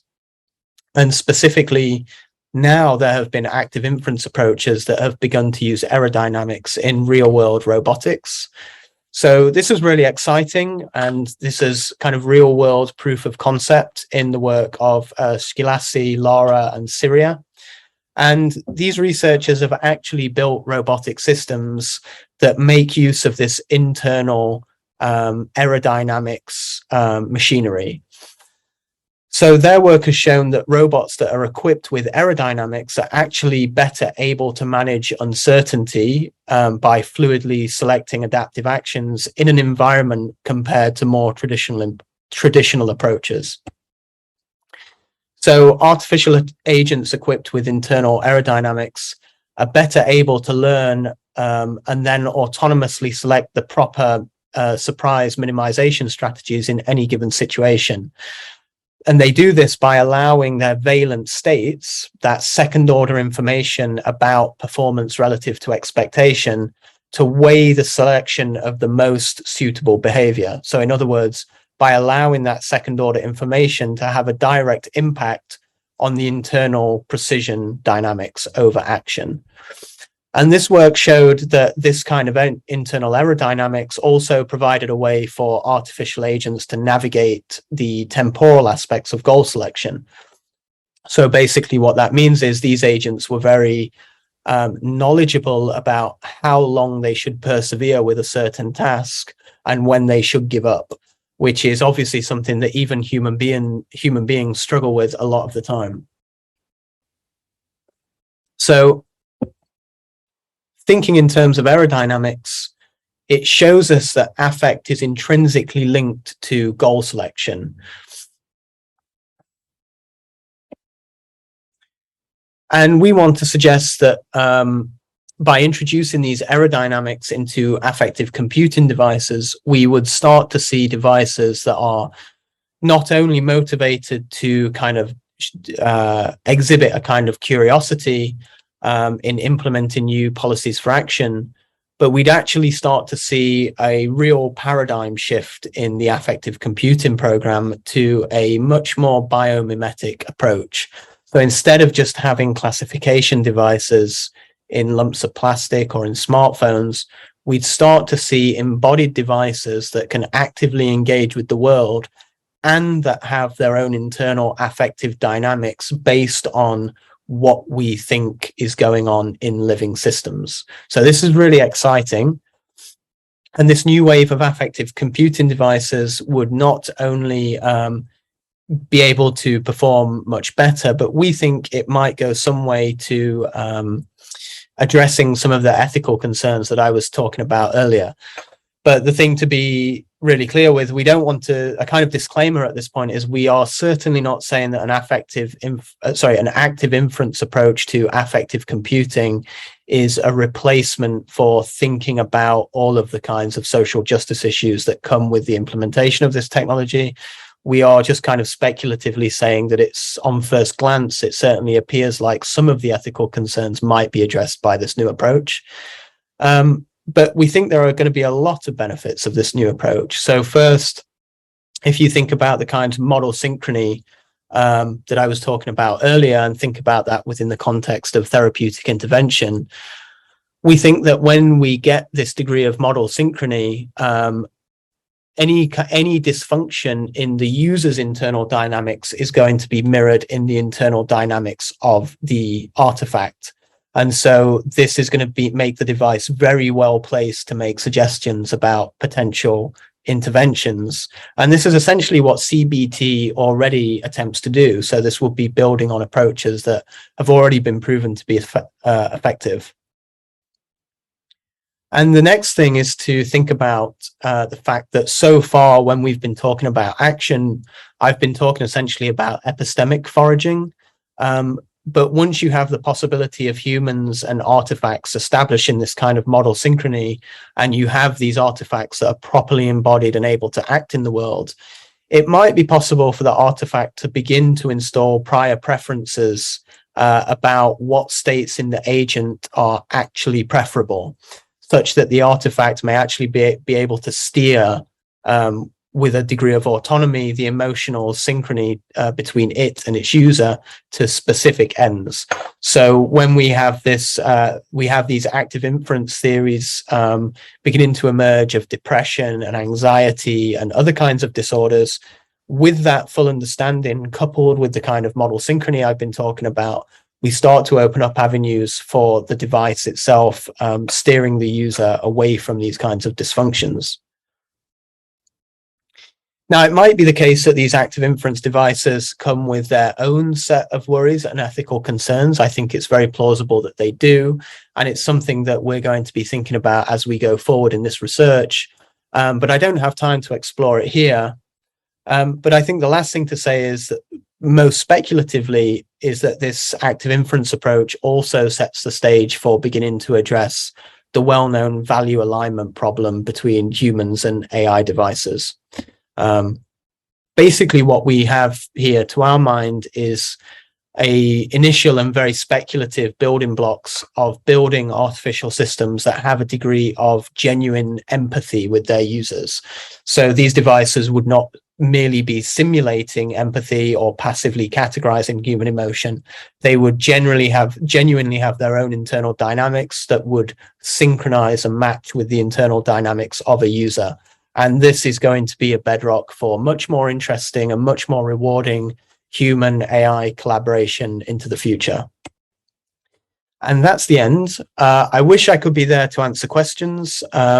Unfortunately, I'm not. I'm pretty sure Mark Miller's going to be there with you, so maybe he'd be happy to answer some questions.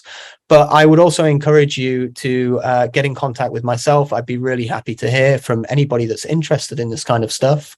You can see my email there, b.white@sussex.ac.uk, and you can get in touch with me on Twitter as well at Midnight Biscuit. Thank you again for listening. It's been a real pleasure to get to present this work. Thank you very much.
All right, Should I start? we're back. And yes, please, this is the presentation of Noor Sajid, Learning Agent Preferences. Thanks, Noor, for joining, and take it away. Brilliant. Thank you, Daniel. So just before we get started, I just wanted to thank Daniel and the Active Inference conference, I guess, for inviting me to give a talk on this project. I'm really excited about that. So just to introduce myself, I'm Noor. I'm a current PhD student at the Wellcome Centre for Human Neuroimaging, with Karl Friston. This is some work that we've been thinking about over the last year or so. Feel free to, I don't know how it works. So do we have questions that, do we have questions throughout the presentation, or are they at the end? But if there are any questions. We'll be taking questions in the live chat, and then in the roundtable, we'll be bringing them up. Okay, not perfect. directly during your presentation. Okay, yeah, no worries. Okay, so the project is focused on learning agent preferences, and it's, from my perspective, is super interesting because that sort of changes the dynamics of how you consider the problem setting, and that's what I'm going to start off with. But before I do that, I just wanted to highlight my wonderful co-authors that I'll be sort of presenting the work on behalf of. So we've got Panos, Alexei, Zaf, Lance, and Karl. And the project, so the work that I'm presenting is based on 2 different projects, and I'll highlight the different work as we go through. Okay, so I'm trying to flip. Okay, so the way the presentation is going to be structured is just, I'm going to briefly motivate the problem setting, and then describe the problem setting in a bit more technical details, and then really drill down into exactly how we can learn these preferences that we can equip the agent with, and then some experiments and remarks. So what I wanted to highlight is that when we learn agent preferences, there's usually a bidirectional association between the agent and the environment. And what I mean by that is something that you can see in this graphic really clearly. So you've got the main path that the agent would have taken as it was walking down this particular route when hiking. But as perhaps many other people are joining along, the agent ends up walking along the shorter or maybe the more smaller path. So what this highlights is that agent preferences are essentially dictated by the environment that it's surrounded by, right? So depending on the constraints, so for example, other agents, maybe an animal or something else happening on the road, would mean that the agent ends up taking the second path instead of the first one. And as a consequence of that, it changes the environment. So as more and more agents do the same thing, the shape or the construct of that part becomes more prominent, and it becomes part of that environment. And what I'm really interested in as part of my work is this sort of bidirectional association between how the agent changes the world and how the world changes the agent's preferences, because it constrains the actual state space that it exists in.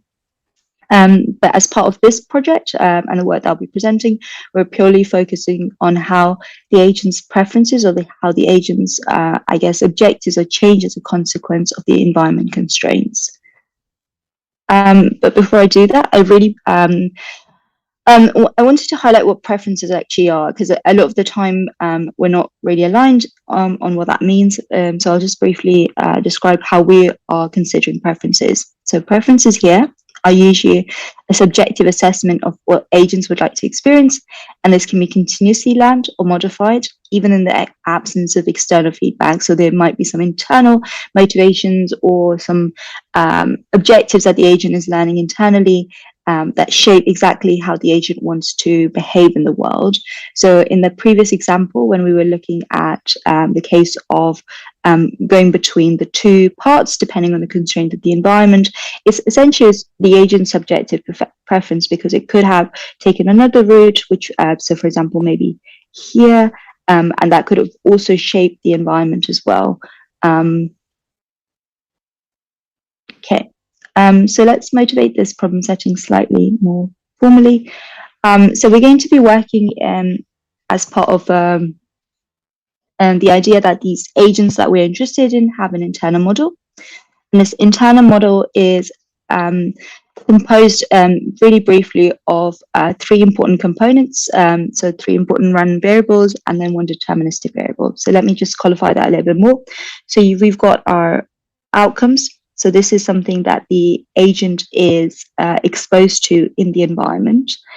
And for example, the actual, I guess, constraint in the instance of the hiker being having to choose between the 2 parts. So for example, it might see a hindrance, or it might like have some grass or some other agents that are exposed to, and it needs to, that's the data coming through, and it needs to then identify whether it wants to choose one path or the other path. So that would be based on its own inferences about what that outcome actually means. So that's denoted by S here. And then based on that, it needs to then decide what action to take, and that's denoted by the A here. And at the same time, the agent is keeping track in this particular formulation of the agent's model, or the gender model that we're interested in, which is denoted by this deterministic variable H2 or H3, depending on which time point we're interested in.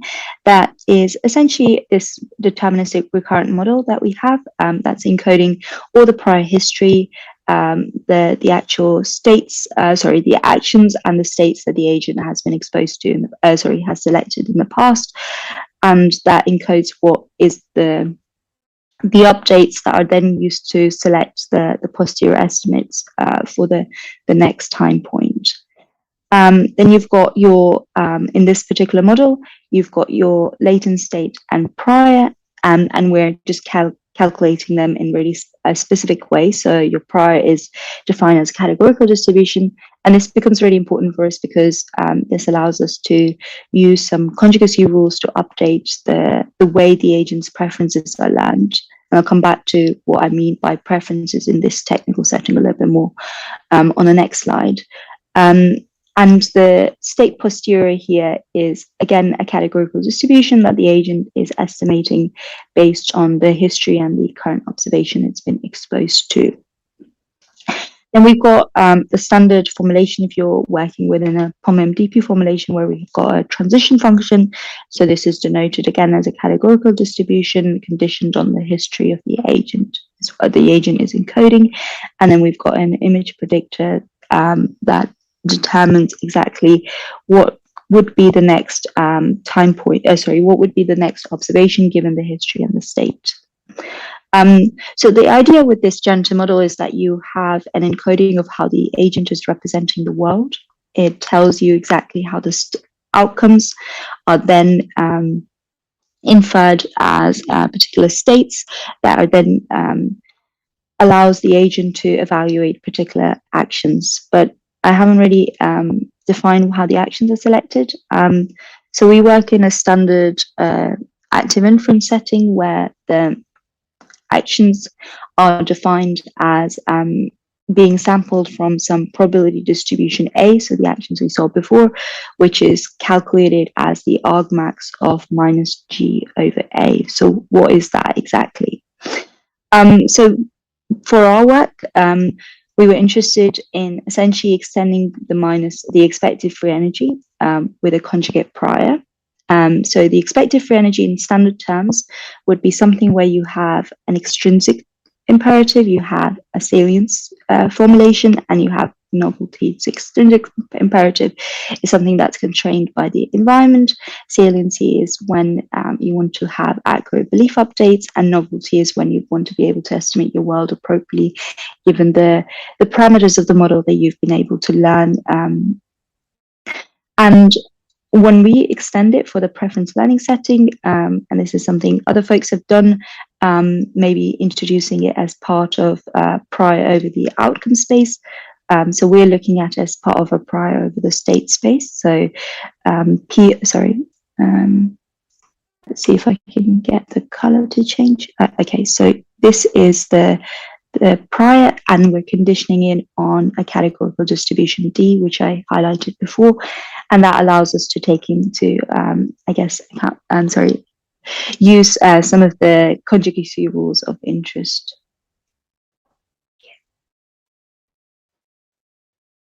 So now I'm going to go to the next bit. So, just going back here. So, what do we have so far?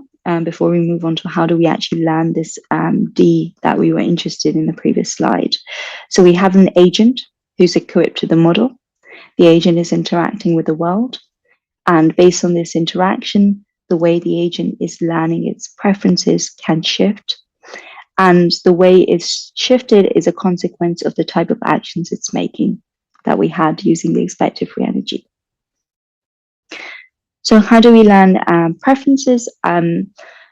So in the literature, there's been, well, at least in the psychology literature and some of the spiking neural networks and other formulations, there's been a few different ways it's been proposed how agents are learning preferences. So one of them is mere exposure effect. So the idea that when you're seeing something quite frequently, that pairing is more more preferred than if you weren't seeing that. And this can be categorized as a Hebbian plasticity learning rule. Then you've got attention mechanisms where when you're attending to an option, it becomes more preferable. So maybe you're selectively looking at X or Y, and based on that, you filtered out all the other data that you've been exposed to, and that's what becomes more something that you as an agent would prefer. And if you were to think about a more, I guess, biological construct of that, that might be a consequence of some synaptic gating that can encourage the enhancement or some sort of suppression of the data or the noise that you are exposed to. Another formulation could be the contextual effects, where an option is only preferred when it's compared to some other option. So there's this relative comparison happening, and based on that, in particular, in certain settings, you would want to do X instead of Y. And here, X could be taking the path, the longer route, the wider route in comparison to the tiny route that we saw in the hiker picture, and that could be you only prefer the wider route when you don't see an animal or some blockage there, and this encodes some behaviorally relevant signal selection for the agent. So now what I'm going to do is I'm going to go through some rules and some formulations that we've been thinking about in terms of encoding preferences, and they are the way we've sort of parameterized the learning of those preferences is aligned with some of the I guess things people in psychology have also been thinking about. So the first one is learning preferences from mere exposure. So we start off with extending the agent's gender model with a conjugate prior over the prior beliefs, and what that simply means is that we take the categorical distribution that we've conditioned our prior state on, and then we introduce a prior over that, and that allows us to take into account some of the conjugacy update rules that we're interested in, because our categorical distribution is, our prior distribution over the state space is D, which is a categorical distribution. We can now define a directional distribution as a conjugate prior, which is denoted here. And we've just got two different formulations here of how you can update that. So essentially, as you're exposed to more data, you are introducing, you're counting your pseudo counts over the summation of all the pseudo counts in that particular factor that you're interested in.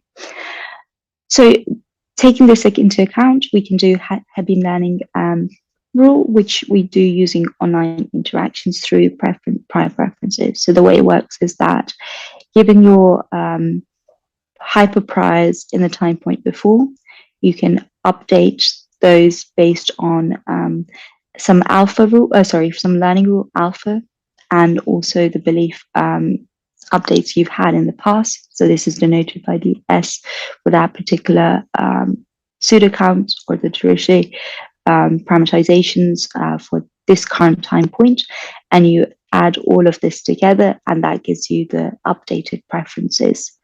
So the way this particular formulation works is that the more you see something, the more you're going to prefer it, because there's a very simple learning happening here.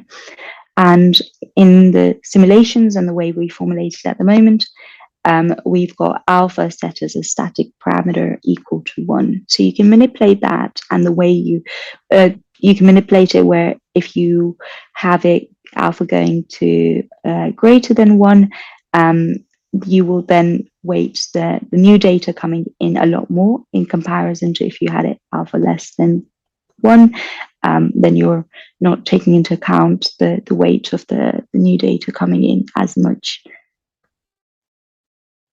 And what this allows us to have is accumulation of particular contingencies, or the way we are parameterizing our prior, and these dictate the land preferences. Okay. The next formulation of learning preferences that I wanted to speak about was how we can learn by attending to preferred options. So here we're going to slightly change the model by introducing an additional preference learning component. So we again are extending the agent-center model with conjugate priors over the prior beliefs, so the hyper priors. So this is exactly the same as before, but the different thing that we're adding here is the synaptic gates to encode preferences, and these just are computational homologs that we've introduced. In terms of the actual biology of like the formulation, I think that's open to interpretation, but these allow us to have an attentive mechanism, which is what we're interested in. And we do this to a 2-step procedure. So first we encode memories, and how that works is we take a sample of all the data that the agent is interested in. The agent has actually so the way the encoding of preferences is working is we have 2 components, which we're then combining together. The first component is the online exchange that the agent has had. So by online exchange, I mean the agent is selecting its actions based on the expected free energy, and that's allowing it to essentially gather data about all the different trajectories it follows depending on what action is taken, and it's got the data and its posterior estimates given that. The next, so this would be the on policy. The second bit that we have is the imagined interactions. So this is when the agent is offline, in the sense that it's no longer being exposed or given outcomes based on its imagined or the way it's interacting with the world, and the only thing it's getting is the updates in the states, the latent states, depending on what actions it's selecting, and this is the imagination part.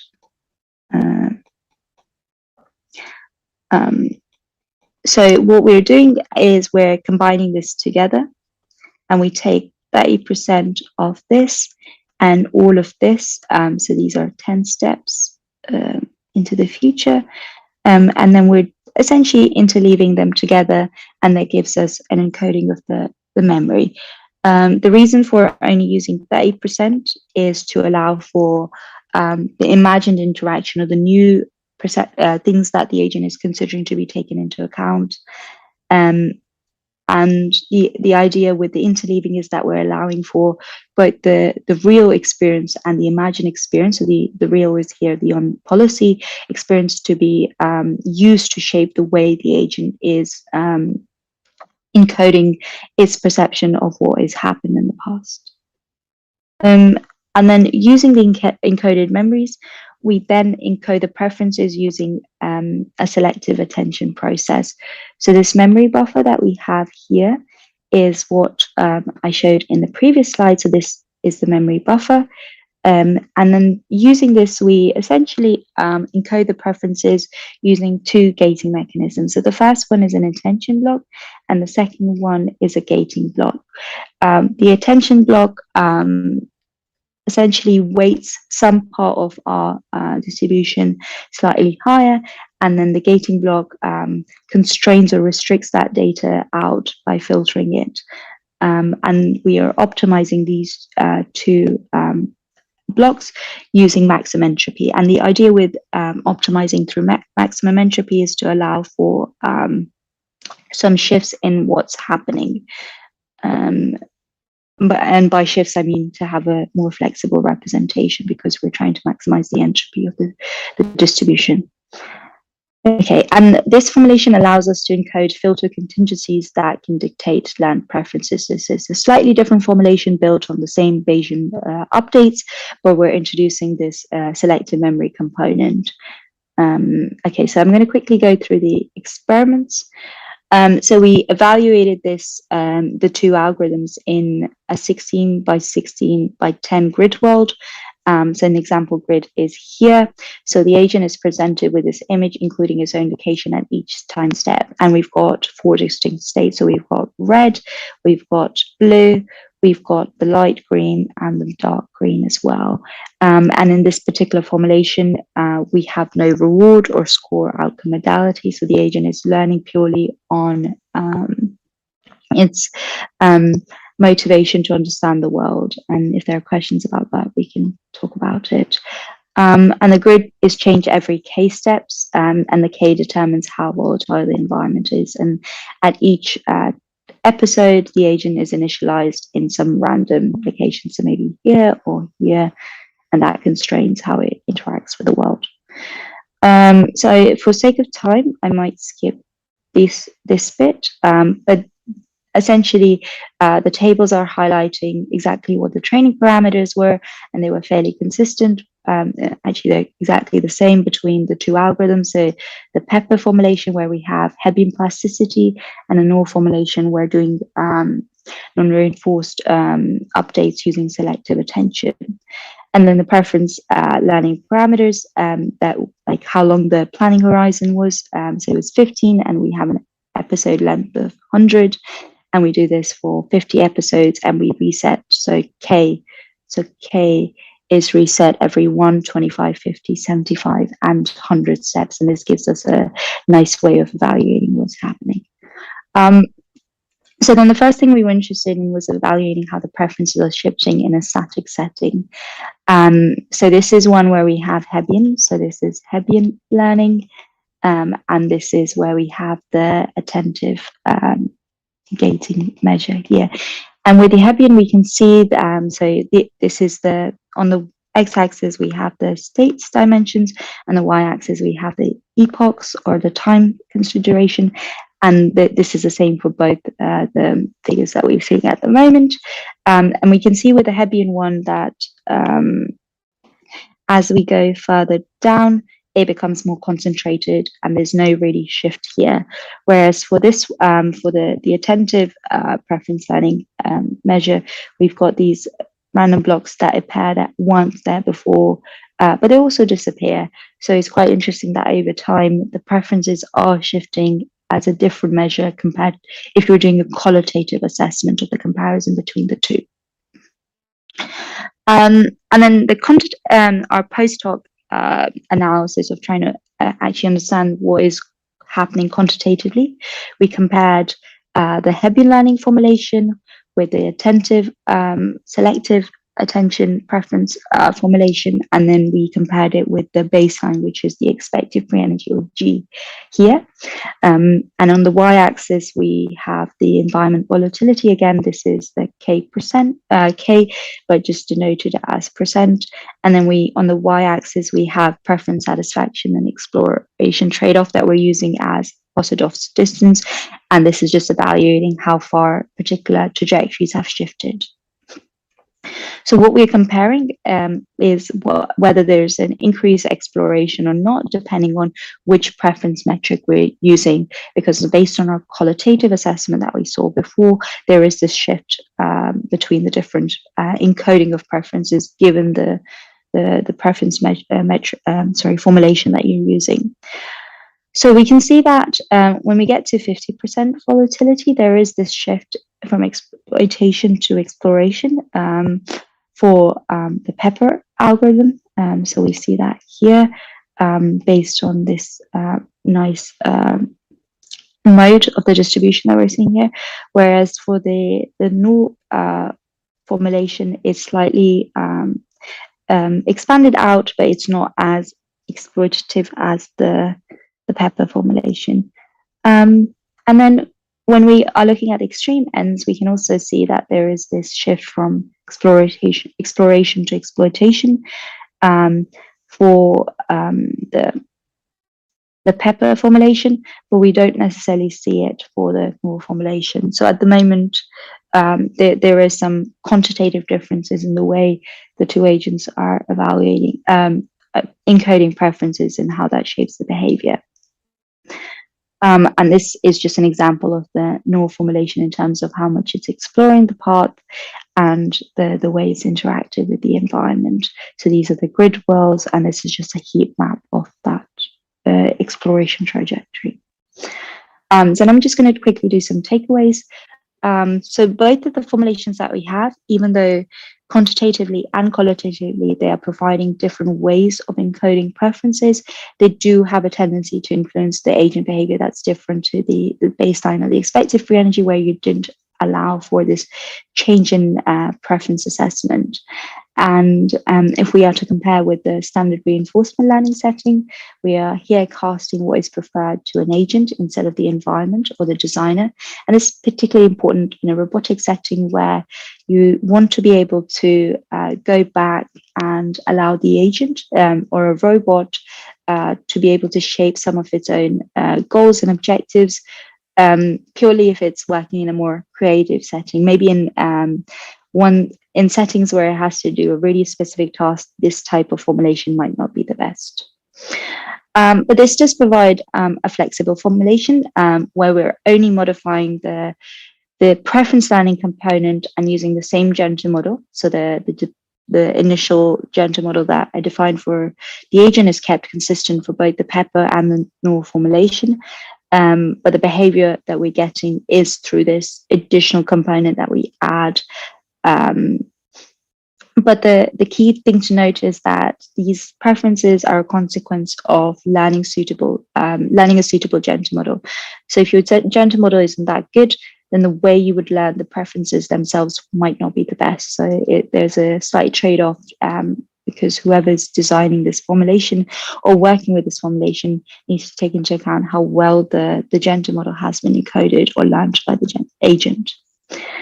And on that particular note, I'm just going to end the presentation. So thank you so much, everyone, for listening. And I want to thank my co-authors for this great work and my funders. And I've got the QR codes for both the papers if you're interested. And that's it. Thank you. Thank you. Awesome talk. Okay, I'll just stop sharing stuff. You can depart the room, and you can rejoin for the roundtable if you'd like. Otherwise, thanks again for joining. Thank you so much. Have a good day. Bye-bye. See ya. Bye. Awesome. All right. The next talk is going to be by Wen-Hua Chen, Dual Control for Exploitation and Exploration and its Applications in Robotic Autonomous Search. Just 1 second.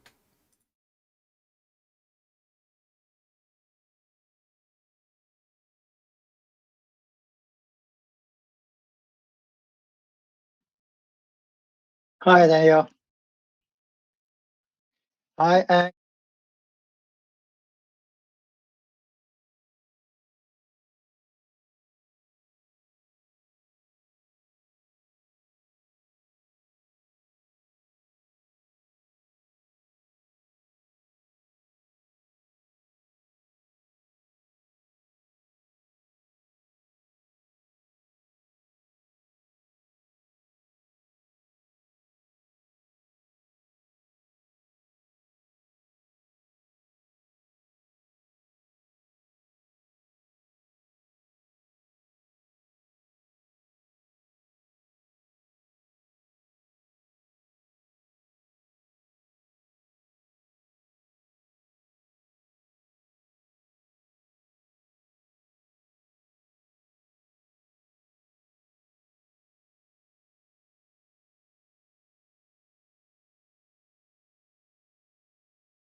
One.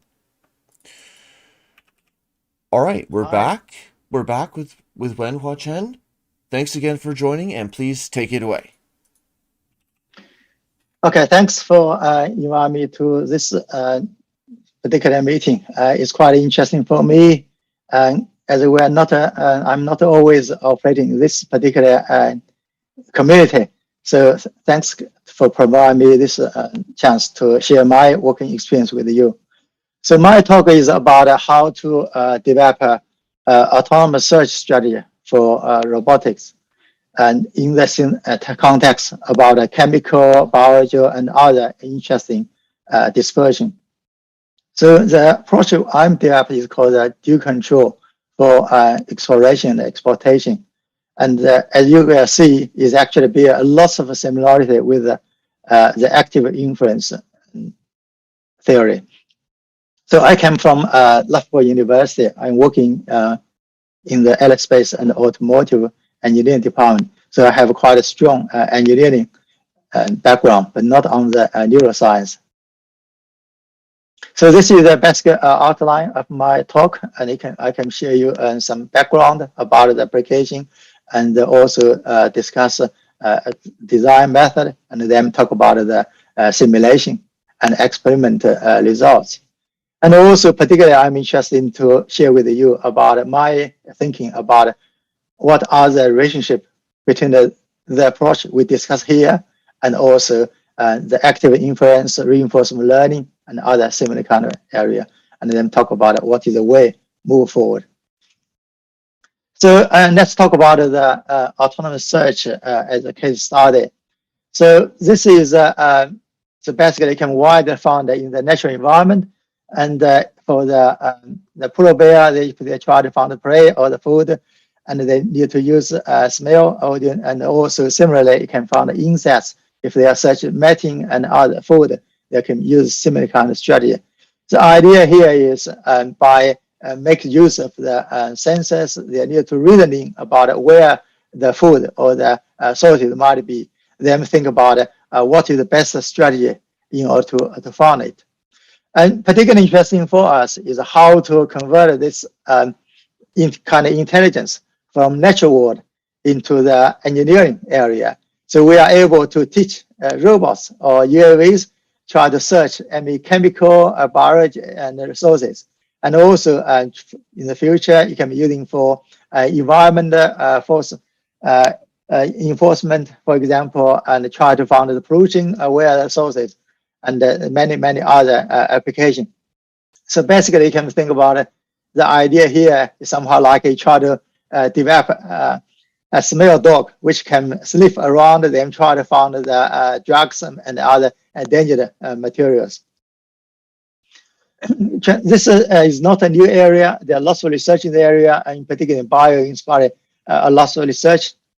People can be using the chemotaxis or the other reactive strategy, like you fly down the wing. If you found something, you try to follow the trace in order to search the sources.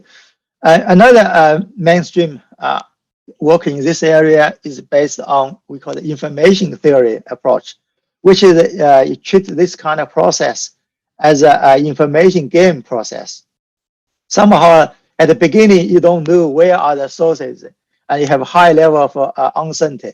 Then during your search, you drive the level of uncertainty lower and lower. So this is actually you can think about it. This is a information game, and then you can using the reward function like entropy, like the KL divergence, or many others to measure the success of your search. And then based on that, you can derive the strategy to drive into this. But now we're looking to another angle, and we treat it as a control problem, and then think about how to link this with active inference and similar kind of work. So when we try to search a source and you don't know any information, so basically on the robot, you have a chemical or biology agent gas sensors. And then based on that, every time you need to reason where you need to move your robot in order to have a best chance to find the source. So there is a strong interaction between the robot and the environment robot. And also they have a strong interaction coupling between the perception and planning or decision making. So basically, if you decide to go to different location, and then you will take a different kind of chemical sensor measurement, this will affect your belief about where the source might be. And this will also change your course of action, because based on that, you need to decide where you want to move in the next step. So there is a strong coupling between the perception and the planning or action. So, and this is also a typical example of the you need to trade off between the exploitation and exploration. So you need to maximize your chance. So a lot of people in this field must be familiar with this kind of trade-off. I will not go into the detail. Now I will try to explain to you about the strategy what we have developed. So, and now we try to formulate the problem, and there are some math here, and you can ignore that, but you try to understand a high-level understanding. What the math here is each time we have X, which is the state of the agent of the robot. And also you have a variable set of action you want to take, and which is basically try to make the robot move forward, backwards, or left or right to move to different direction with different step size. And also you have the measurements. The measurements in this case is your first is your gas measurement on the sensor. You can have chemical sensors on the robot, and also you have some measurement about your position or your location with respect to the environment. And the other things that we have is the unknown information about the source and also about the environment, and which will include the location of the source and also include the uncertain environment like the wind direction and the speed, which will significantly affect the dispersion of the chemicals or any audio. So the idea here is you take the connect all the data during the process, and which is include any time the action you take, which is U, and also the sensor measurement you got, which is Z here. So you add all of it together, give you something we call the information state, which is a connection about all the data you have so far. And then you decide what is a cost function or reward function it should be. And in the simplest way, what do you think about? Okay, my aim is to try to move my robot position close to the source location, as close as possible, which is quite a sensible the measure. But the problem now is I don't know where the source is, location of the source is. So this is why the conditional on all the data you connect so far. So you condition on this one, try to minimize this cost function, which is a typical way, and in our control community, there is a particular name called the stochastic MPC, model predictive control.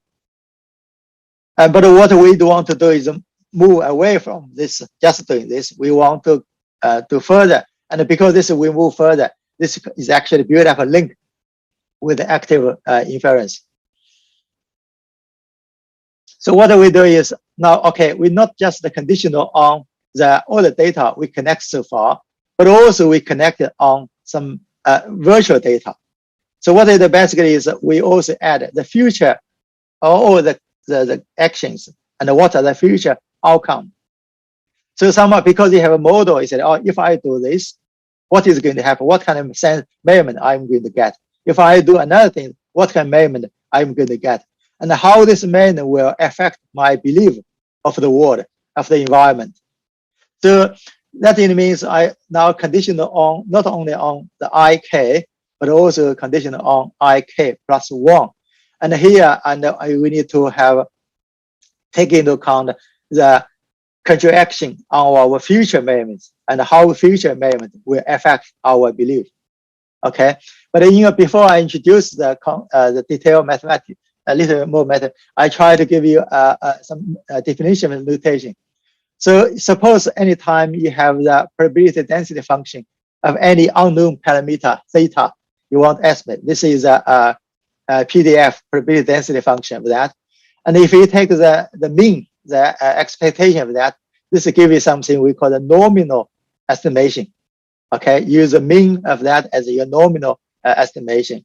And you try driving your robot maybe to the nominal estimation location. Estimate location. But also we have to quantify how the uncertain level of this estimation. So how reliable your estimation about the environment. So basically we define the error between them and the nominal one and from any measurements, then this will actually give us the variance. It will define the variance of this one. So and once we do have this notation, we can simplify the cost function we had before, like here, but now is conditional one ik plus 1, and it can simplify it into two terms. The first term is about okay, so maybe the active inference we call it extrinsic value. The second one is the intrinsic value. The first part is okay, I want to move my robot location to the believed source location, which is denoted by the nominal estimation of your the target location. You want to make this error as close as possible. So this is the task. You want to perform something. So basically move your robot close to where you believe it might be. The second is how reliable this belief. And we quantify here by using the variance. And you should remember those two relationships is derived from the very basic the cost function. There's no weight between those two. It's naturally, this is the optimal way. If you minimize this, naturally is the optimal way to do it. So the cost function consists of two terms here, which is the task, the objective you want to perform, and the uncertainty of your belief.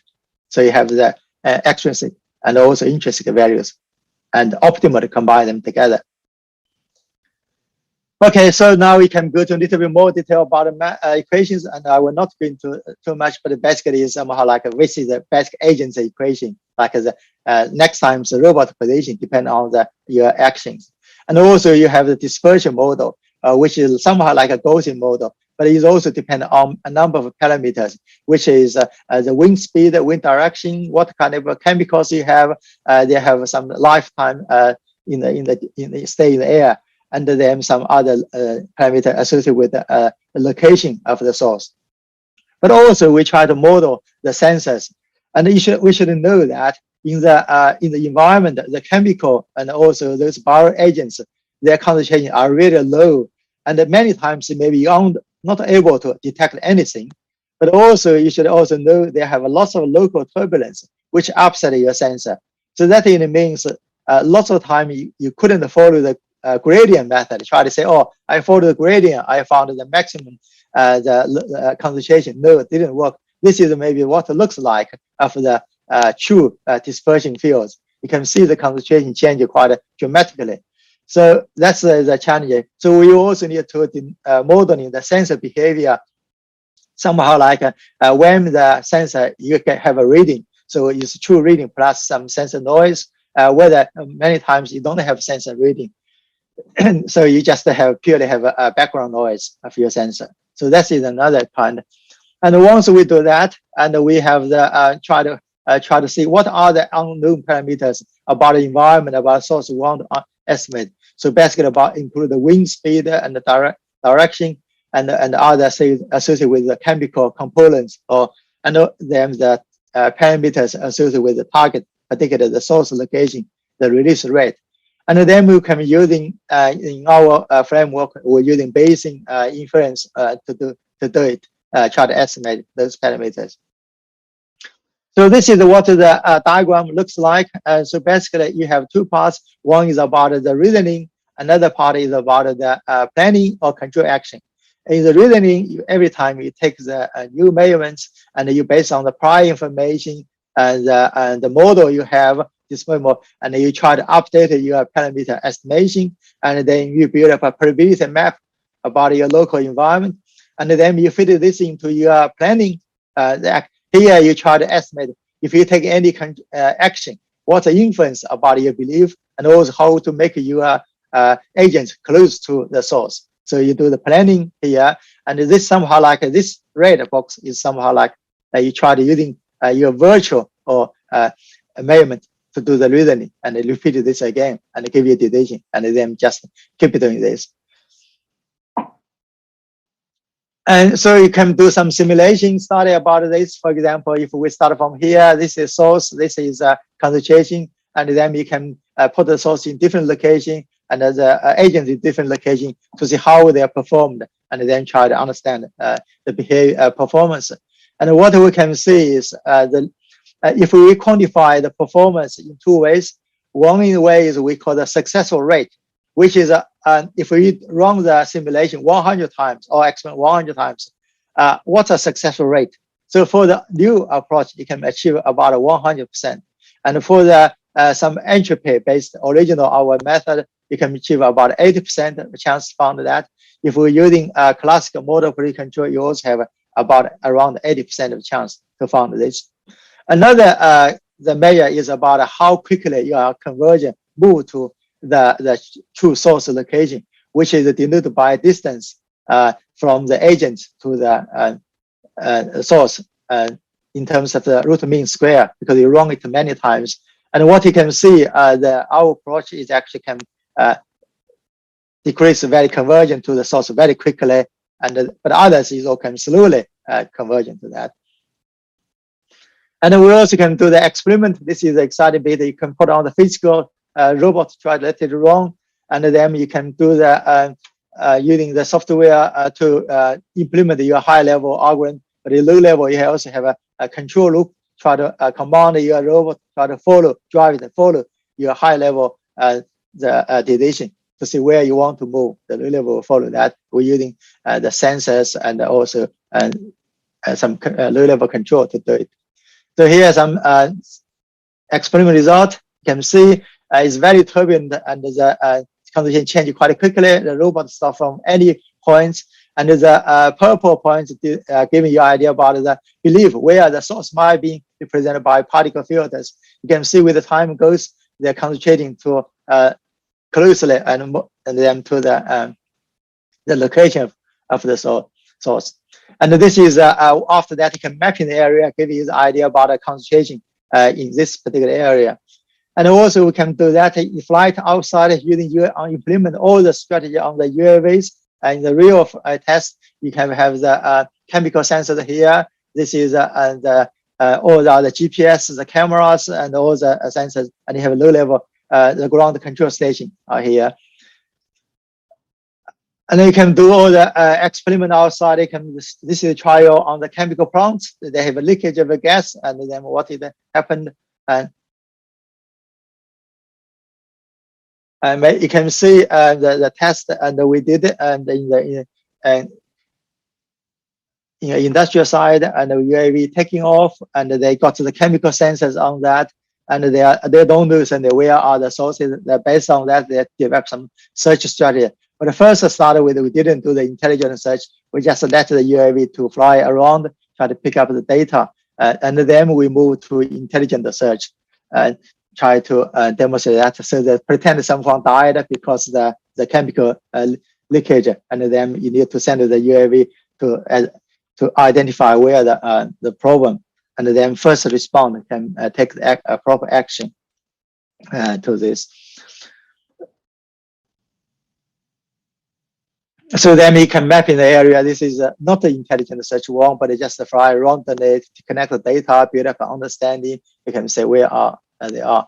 But then we move to a fully intelligent search, and then it's somehow like hands off. You don't have anyone touch that. It's fully the UAV to decide where to fly, to connect the data, and then and try to understand where their source could be.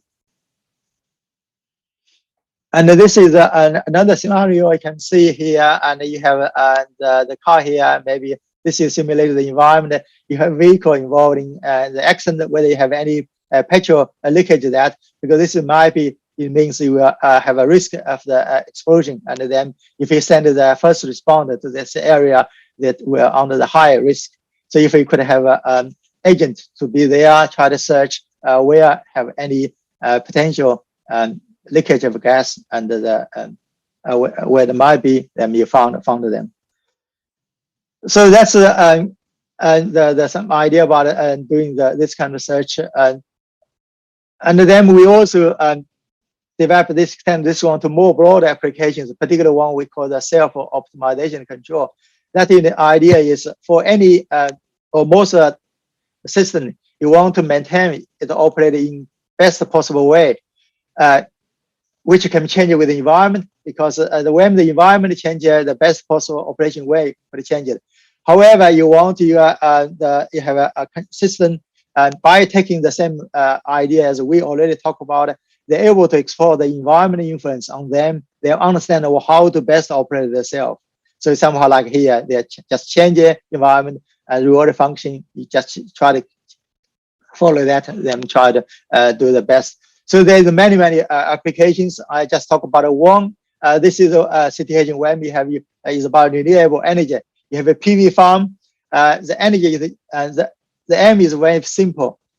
You try to harvest as much energy as possible. But the problem is the optimal operation is changing with the environment, with the sunshine, the temperature, the solar insulation have changed your operation, optimal operation. So what we developed is a strategy. No matter what kind of weather condition, you always can maintain the solar farm operate in the best possible way it could be. So the red one is ideal one. The green one is actually what we, the blue one is what we did, is try to follow the optimal. This is optimal operation. We always try to follow. So that's some examples, not only for the autonomous search, but we can use the strategy to solve much wider range of problems. Now we talk about the relationship with some others existing work. One is the dual control concept. Why we call it dual control? Because the control action is not only changing your physical behavior of your system, but also changing your belief of the world, of the environment. So this is why we call it dual control. But however, it's not a completely new concept in the control community. We did this before, but mainly on the dynamic system, how to estimate your own state, how to understand some your own parameters. The idea now is try to extend from UAV, for example, itself, understand itself is more to the environment, because we think about it for autonomous driving, for the UAVs, we have all those information about ourselves. What we really need is the information about the environment, understanding about the environment. Another link is with the active inference, the community, and this is a very interesting surprise finding from me, because when I developed those strategies, I don't have any idea about this community, and is that somehow like you can start from completely different area, different angle, but however you found you're landing on the similar kind of idea or area. So that's I think one of the most exciting things in this research. So basically, you can think about it is the dual control. The idea is also about your action will change your belief about the environment, and then connect the information. This will again change your belief about that. So there is an interaction between the action and the perception, and how they're connected with each other. So I will not explain too much, basically in this company, people maybe much understand what I'm talking about. And another is about it's linked with us. Yeah, it's linked with the one. By the way, there are some other research in this area. Another is about the reinforcement learning. And this is my view about the link with the reinforcement learning. So basically the reinforcement learning is try to make an optimal decision for a given dynamic system and subject given of a reward function. And then you problem itself converging to found a solution for a Bellman equation, basically. And then what reinforcement learning does is how to solve this problem by approximate the optimal value function, and also try to find the approximately found the optimal policy. So idea is try to learn the strategy by through the iteration. But what we do is from the work I'm doing is developed from something we call the model predictive control. We try to solve the same problem, but however, with truncated the infinite horizon problem into finite horizon problem. So every time we try to solve a finite horizon optimization problem, found the optimal solution. But the reinforcement learning try to do using the iteration learning, try to do that. So basically, and and the whole idea about a link between them is actually explained in this paper. And I just published it. If anyone in the community interested in this, and they can please have a look. This is my view about a link between those two, and also it's a link with active inference. So because the approach are different, I just given the conclusion. For the reinforcement learning, they have three major problems I think about it. One is they need lots of data to help them to learning the optimal strategy, optimal value function. And the second is if you learn from the simulation environment, when the environment changes, and there is a mismatch between your simulation environment and real environment, the optimal strategy you learn in the simulation environment will not work very well in real life. And in particular, in this case, for example, if I try to search the sorting based on this environment, okay, the wind comes to this direction, speed, I learn how to do it. But if you come to real emergency situation, the wind is actually blew to this direction. The strategy you learn maybe doesn't work at all because it's not optimal. Another problem is actually that reinforcement learning is like a black box. It's very difficult to prove the stability or safety, this kind of thing. But we don't have, in the control, we have a rich body of tools. We're able to prove the stability, safety, and other things. I think the first tool is able to solve it by active inference as well, like reduce the number of data required, and also have to deal with the unknown environment. But however, the control is also have another offers, which is about safety, about this. So that is a quick try to think about the link between the approach talked about here and the reinforcement learning. And then we can discuss more itself for this particular talk. And then the kind of work what we are doing, we try to move this from single step to multiple step looking ahead and find a horizon. But this will have a problem about computational load, because now we have to deal with a much higher computing load. How to reduce the computational load is quite difficult. And last time when I talked with Karl Friston, he gave me some ideas about the team how to do it. We are trying to learn from your community about how to reduce the computational load. Another thing is what we are doing is we try to prove some rigorous properties for the approach, somehow like we try to prove they can converge to the true sources. And if you do anything there, your belief can converge to true the external environment, and also you are able to prove the safety of that, which is particularly important for our area when we deal with cars and aircrafts. You have to prove it is safe to do it. So we are working on in those areas. Yeah. So conclusion is we develop some new framework in our way, and we try to make system can operate in an unknown environment by somehow like a trade-off between the exploration, and try to understand the future action is influence on our belief. So this is can deal with the coupling between the action and the belief. And then our approach is not somehow like many other approaches. They're saying about if you want to trade off, you artificially stitch the intrinsic or extrinsic values together, add some weight, and is actually this is naturally it happened. It is optimal in some way. And the particular thing for us, I think about it is we have a particular aware of the community of active inference. We can learn a lot from there because they have the community here, people working in this area develop many good ideas. And the question is how to synergize that, how to promote more collaboration between those two communities. I would think is one of the very interesting to do. So yeah, that's all of my talk. I think I very much come to the end of my time. Yeah, it's 29 minutes now. Yeah, so that's good.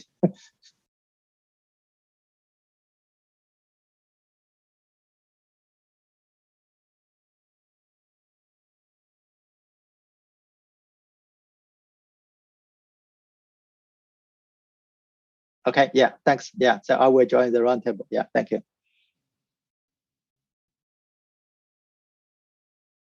Yes, okay, thank you. I will leave first, then rejoin. Okay, thank you.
All right, well, welcome back, everyone. So, as it turns out, we may or may not have any people join. We will have just one join right now, and then we'll see who else joins. And so, welcome back, Wen-Hua. Was just saying that anyone who's in the live chat, please feel free to write any questions in the chat, and we'll be looking at them. Wen-Hua, I'm not sure who else will be joining us, but I think actually this will be a great opportunity just for as long as you'd like to talk a little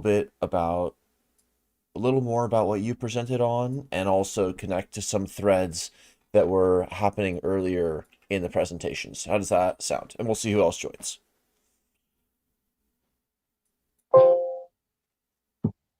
Sound good?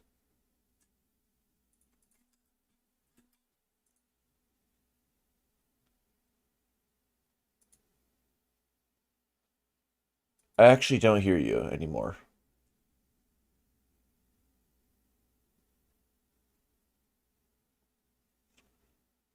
Okay, 1 second. We'll figure this out.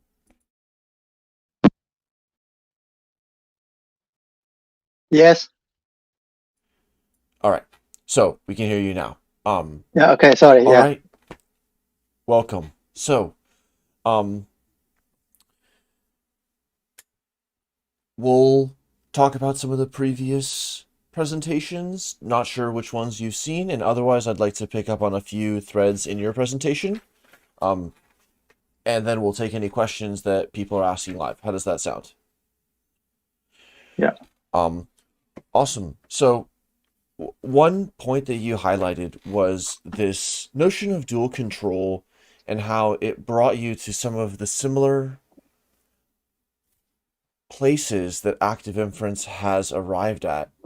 So I'm curious what you think led to that, and what led to those vectors intersecting in a dual control, and what is at that nexus, or why does it exist that way, and why is it coming clearer to the forefront at this time? Yeah. Thanks for that. That's a very interesting question. And also, I also think about it myself from time to time. I think there is certainly those two areas I feel originally was quite far away. We have different strategies, different way to think about the world. Typically, control, we are interested in, as I said, the dual control concept is not entirely new, and the people in the control community already realized that many years ago. Somehow, like if you take any action, the action will not change behavior of a dynamic system, but also maybe you could have some influence on the variables you are interested in. In traditional control, this could be for a physical system. There are some parameters in yourself, like a mass or a damping or other things you don't know. You by doing that will help you understand what you really are. Just like when you're driving your car, you have some maneuver, you know what are the mass or inertia my car have by doing some certain action. So the people realize that before, but the difference is now because control is moved from typical, maybe you can talk about low-level automation, now move to high level, we call the intelligence or automation, or autonomy. Okay, now you move to the more high level. So then that means that you treat the dynamic system like more like an agent in our way, in our language in the computer science or neuroscience is an agent. So now we're more interested in not only about ourselves, more interested about the environment surrounding us, the outside.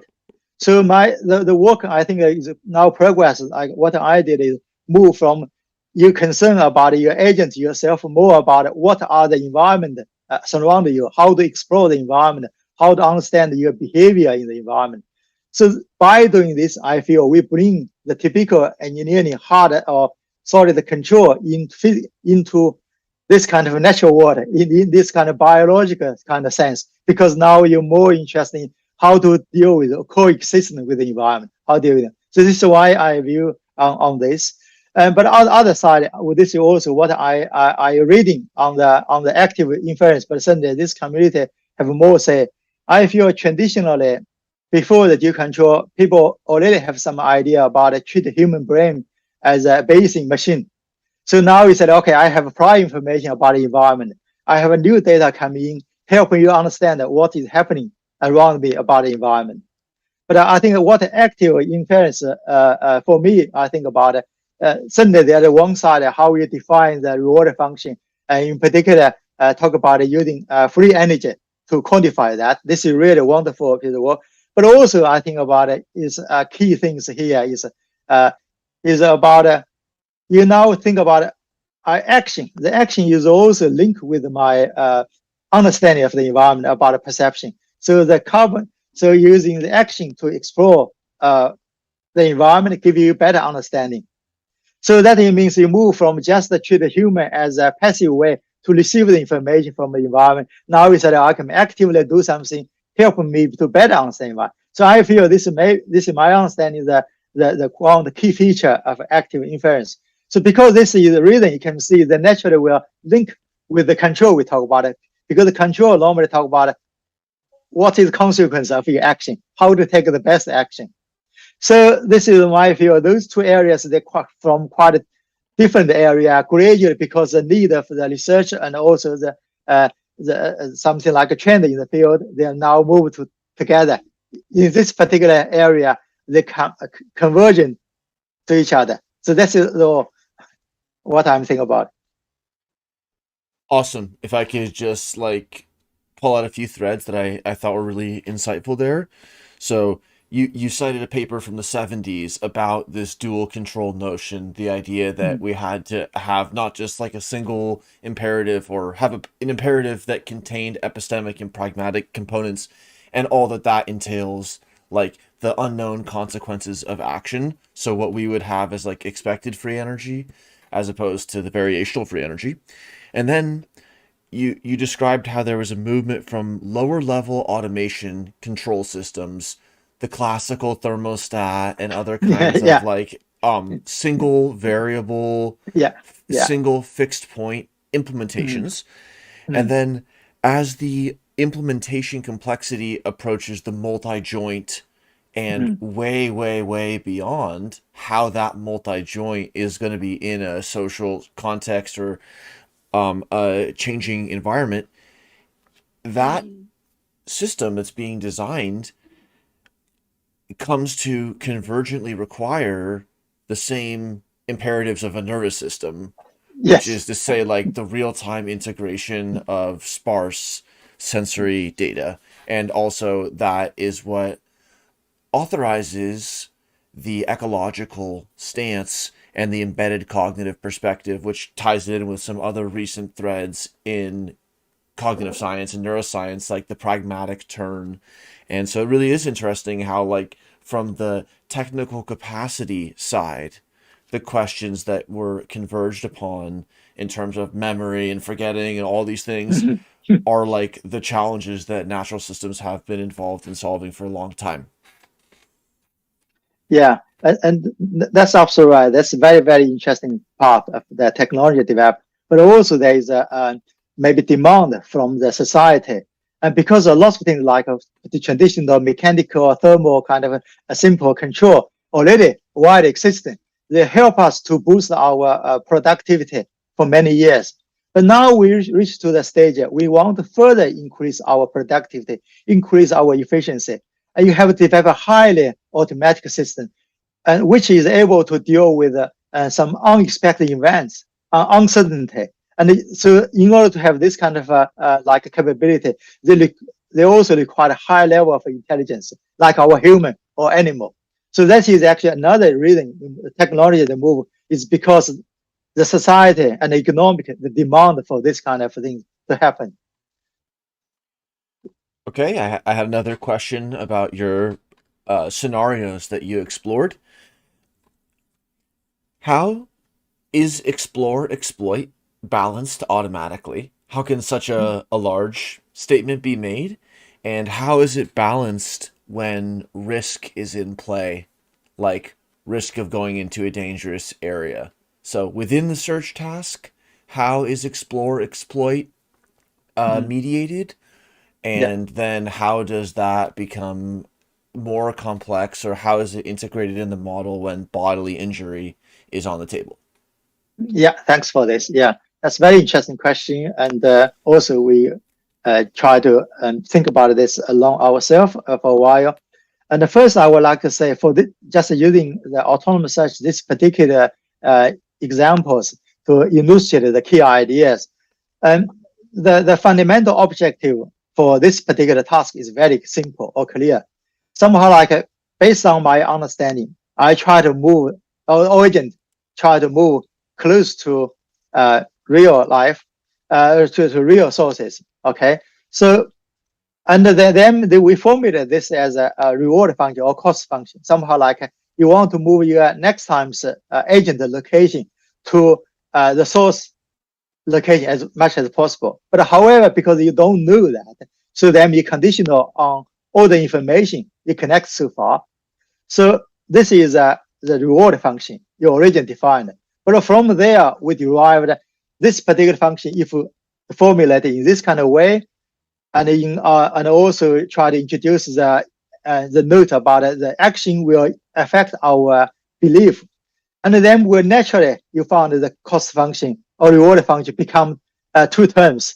One consists of two terms. One term is about the exploitation. Another term is about exploration.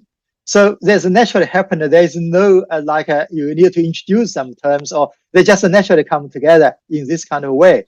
So this is why we think about it is maybe that is the best way try to do that. But also you mentioned a very good question about the risk, for example. If the naturally you're not only something like a target you want to follow, but also during the process you need to aware of kind of risk there. So normally you have to deal with it in our framework in two ways. One way is we have to add some constraints in our action generation. It means, for example, one example is in our search. If there is an obstacle in some way, if you command your vehicles or aircraft move to that direction, suddenly this is risk because it is going to collide with the obstacles. We added the constraints in the search domain. You said in this area you couldn't go. This is one way to do that. But also you can add some we call softer constraints. That means in the cost function, you add some penalty in your cost function. Said, okay, there is some area might have some risk. You try to avoid if possible. And then when you generate or optimize your action, you try to take this into account. All right, awesome. I want to connect that to active inference and then ask a great question from Dave. So you mentioned how various constraints could be provided to prevent like situations of risk or hazard to the entity. And so that is what may work in practice. And so that's why it's been so interesting in the presentations to see that most of them have featured at the very least a laboratory robot context. And that kind of makes the full stack increases our confidence that the full stack kind of touches, like there's like a Tesla coil, like there is a path through some implementation. And then the question is, how deep in the specifics do you have to go versus how far up in the generalities? And then there might be some situations where the constraint is applied in a very situational way, but also, as you laid out, dual control and reinforcement learning, you said reinforcement learning is not really amenable to being formalized analytically in practice. Whereas one active inference strategy that we've seen to balance like a task performance with survival is you say, I want to reduce my surprise about the gas cloud, and I want to reduce surprise and have a high battery percentage. So then it will, just like balancing explore exploit within a drive, like to detect the gas or to stay high battery, it also can have a nested model that's balancing those drives. And so there's also an analytically simple and first principles way to bring homeostasis and risk avoidance into very generalized framings of the active inference framework. And then again, in the specifics, it might be useful to do different model variations closer to the edge. But then it's very interesting to think about what it looks like when also there's something in the center that has a simplicity to it. Yeah. Thanks for that. That's a very useful discussion. Certainly, there are different ways we can deal with the balance between the you want to do what you want to do, and also try to avoid any risk or pitfalls, and then try to deal with. Particularly, I think the problem here, my feeling is called uncertainty, because uncertainty will have affect all those things. Because if you think about risk, how possible reliable this risk might be. So there is a lot of things like this, and this will come back to my fellowship. My fellowship was funded by EPSRC for 5 years. I concentrating on this particular area. The goal of my fellowship, as we already somehow indicated, is try to increase the level of autonomy by introducing more intelligence algorithm into the control and other field. But one of the idea from me is we want to develop something we call the goal-oriented control system. It means we want to promote, because high level of intelligence like us, people or animal, they are more have a goal-oriented behavior. It's rather than just people, you said, oh, I give you the goal, you try to figure out how to do it. If you have a less intelligent one, you said, oh, I need to give you instruction every step about how to do things properly. So first is the promote goal-oriented behavior. Said, okay, for this particular one, what is the task? What we want to achieve? What's the requirement? So then second things in the key integrated in my framework is about the constraints.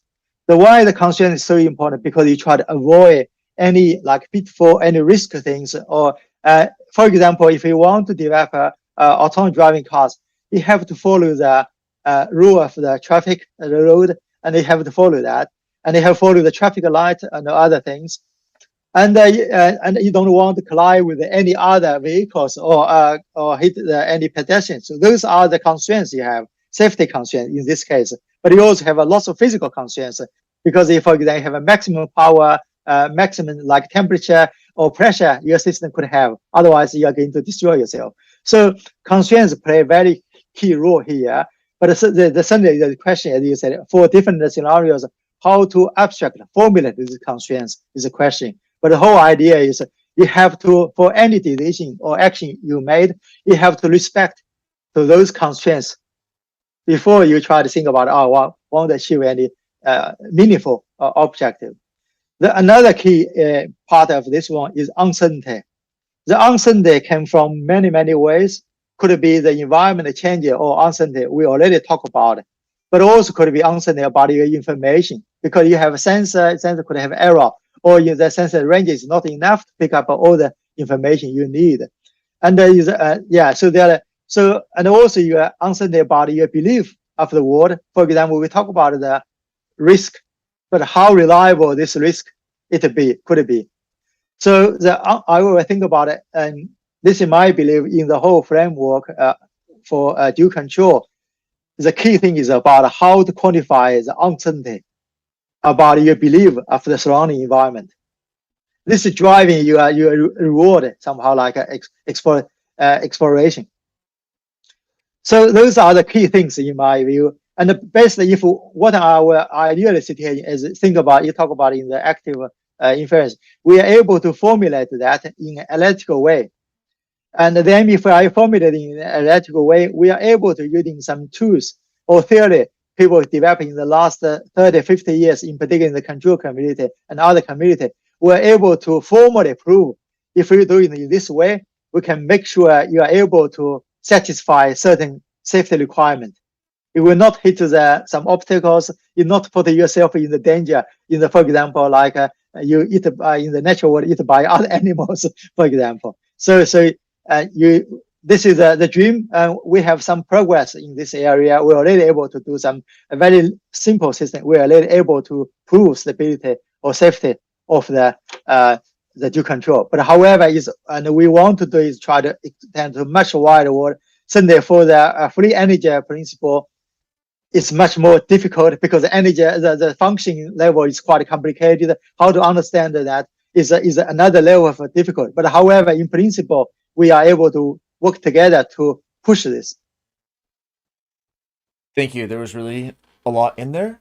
I'd like to make one remark on active inference and then bridge to Dave's question in the chat. So you highlighted uncertainty, and that's, of course, a core aspect of active inference with bounding surprise using free energy. And then you mentioned goals and constraints. And that really seemed to me like a common point with cybernetics and goal orientation and constraints, general systems theory, cybernetics branch, but also engineering and entrepreneurship and innovation, as your colleague Stephen Fox has worked on, and those perspectives on goals and constraints of potentially nested systems of organization, like projects within an organization or a firm within a market, or a cyber physical system nested within a firm within a market, to have interfaces that can even just be described in an information partition way. And then you brought it back to safety and to be able to have certain like probabilistic or formal guarantees on those kinds of arbitrarily composed systems is very exciting direction. Any remarks on that? Or I'll ask the question from Dave.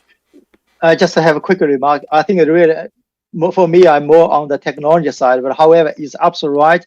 This kind of goal-oriented behavior you can be using for the social organization, using for the biological or many, many other things. Because basically, when we survive, we have a goal. This goal, we try to survive, find food. And the society, you want any organization, the goal is to try to find more profit, constrained by the current market environment and many other things. I absolutely agree with you. I'm just going to make one more comment to refer back to an earlier talk. Not sure if you saw this one, but this was Tim Verbelen's talk, and he was talking about video games and about how just with only a epistemic drive, some of these video games were able to be played very well, like with Pong and with Mario. And then it made me think about how in a lot of video games, staying alive is an imperative. Whether you're just tapping something or a maze or it's something that's growing or shrinking, it's like staying alive bridges the gap between search and exploit and all these different behavioral modes. It's like, if you're not staying alive, if there's no like idle process for your CPU, then it's over. So then there's no point in future epochs. So that's really interesting. So let me go to Dave's question. So Dave wrote, Professor Chen, I didn't notice discussion in your presentation of affect or emotion or drive. What do you think about adding such mechanisms to the dual control model? Could this amount to explicating internally generated motivations? Or would such a trick be a mere disguise for inserting arbitrary experimenter-specified rewards? Yeah. That's a very interesting question. And when I reading the literature in active inference, certainly I'm fully aware of that. The focus of our research is quite narrow, and we focus on do something specific or useful. And in this case, for example, in the case the autonomous search is just try to find the location of the sources. And in the PV farm for generating renewable energy, the object is quite simple. Said, okay, we want to harvest as much energy as possible given the condition. So that one means the focus of our one is very specific. But however, when we come to the biological and also human and others, they have lots of things like the emotion and many other things we didn't consider in our current work. And I can see this is a gap between the dual control and the active inference. Is actually you can talk about a more general scales like empower or confidence or some other more things, emotional things. And this is actually the direction of maybe the future of our work should move, try to learn from this community about that. But in principle, and as I said, if we are able to formulate those kind of emotional or many other things as kind of a reward function for example. You encourage people to be happy, but you need to have some way to quantify that. If you couldn't capture that, maybe you will not promote the behavior, try to make you happier. So that is the key things for us is how to formulate interesting reward function, and this is also what you can learn from active inference. In principle, and we didn't have a restriction on what type of reward function should it be, what type of constraints should it be. The framework is quite, in some ways, quite general. But however, for more complicated systems, still need a lots of work. Yeah, that's very interesting. If I could build on that, so I was imagining the setting of firefighters, and there's some different chemicals that are being sensed, and about the way that the extended cognition paradigm and seeing the cyber-physical team as being just qualitatively, whatever tools they're using, even if it's just the walkie-talkie and their bodies, it still is like an extended cyber-physical team. And then as we move forward into futures, that may in different areas like include all kinds of tools that we do and don't know about. So then that's what's interesting about a framework that can start and pick up in the like qualitative zone, and then also take it all the way to the application. And then as to value alignment, I thought that what you just added had some seeds of new ways to think about the human robot, or just more generally the multi-entity alignment question. And that is their preference vectors, or some of their preference vectors, could be about the same thing and in the same direction. Like the semantics of what the firefighter on the survey says, I want to like balance X and Y and Z in this ratio. And then there can be an entity, whether that's another person or some kind of explicitly structured cyber-physical entity that also has that same like preference distribution. And then that is like a formal way to find that probabilistic alignment, because the question has to be addressed one way or the other. And how will those distributions align accidentally or using some other simple heuristic? Yeah, that's absolutely right. It's actually when we talk with our end user and also firefighter and also the Ministry of Defense, they're interested in the, for example, terrorist attack or some other kind of things in the for example, in London, in the tube station. There's some scenario like this. And here they talk about is very rarely just send a robot out and let it do all the things. It's actually always have an interaction between the first responder and the robot. Robot passes information about where I thought it might be, and then the operator, first responder, provides some extra information, and they always work together as a team. And also there's some preference. For example, in some areas based on the first responder's experience, they knew where they are more likely could be. When they see a picture or see the scene. So there is always the interaction with that. You're absolutely right. This is actually our future step, is somehow like to promote this kind of interaction between the human, that in preference and many other emotional, other urgent things. Because some area, if you close to maybe accident or some other, you maybe have a priority to search or find whether there's some problem there. So. Okay, a few remarks on that. So it made me think about how the response network, like of an emergency, could be seen as embodying a prior. Like where I am in California, maybe firefights are a certain likelihood different seasons. So then a phone call to emergency services might have a different likelihood of something being the case in one region versus another, or it could be kind of used in like a Bayesian filtering way. Where are we getting 15 reports of the same thing, and then where are we like we're already working on that situation and there's something else that needs attention to be brought to it. So we don't want to like have a sampling bias. And then that question of how training data in a static learning context results in basically like biased implementations in the real world was a theme of several of the talks. A question I wanted to ask was about the turbulence of the flow. It brings a chaotic or Yes. kind of multi-peak landscape, because what I saw in the cloud was there's like it's like island chain. Yes. It's not just one ridge No, of no, no, scent. no. And so how does a smooth Gaussian variational approximation make sense of something that otherwise we might think we would use like complex simulations to resolve? I think you are really expert. That's a really good question, and we struggle with this for quite a while. And you can think about that. You have a lot of local turbulence is there, and also coupled with any case, if you have a chemical biology dispersion, the concentration in the air is actually really low. And also for our UAV, the small drones or the robot, the sensors they carry is not very advanced. You can't carry some lab grade, very comprehensive equipment. It's actually we use a very simple gas sensor. So that means you have a high level of the misdetection, and also this what make it even worse is because you talk about the turbulence can make.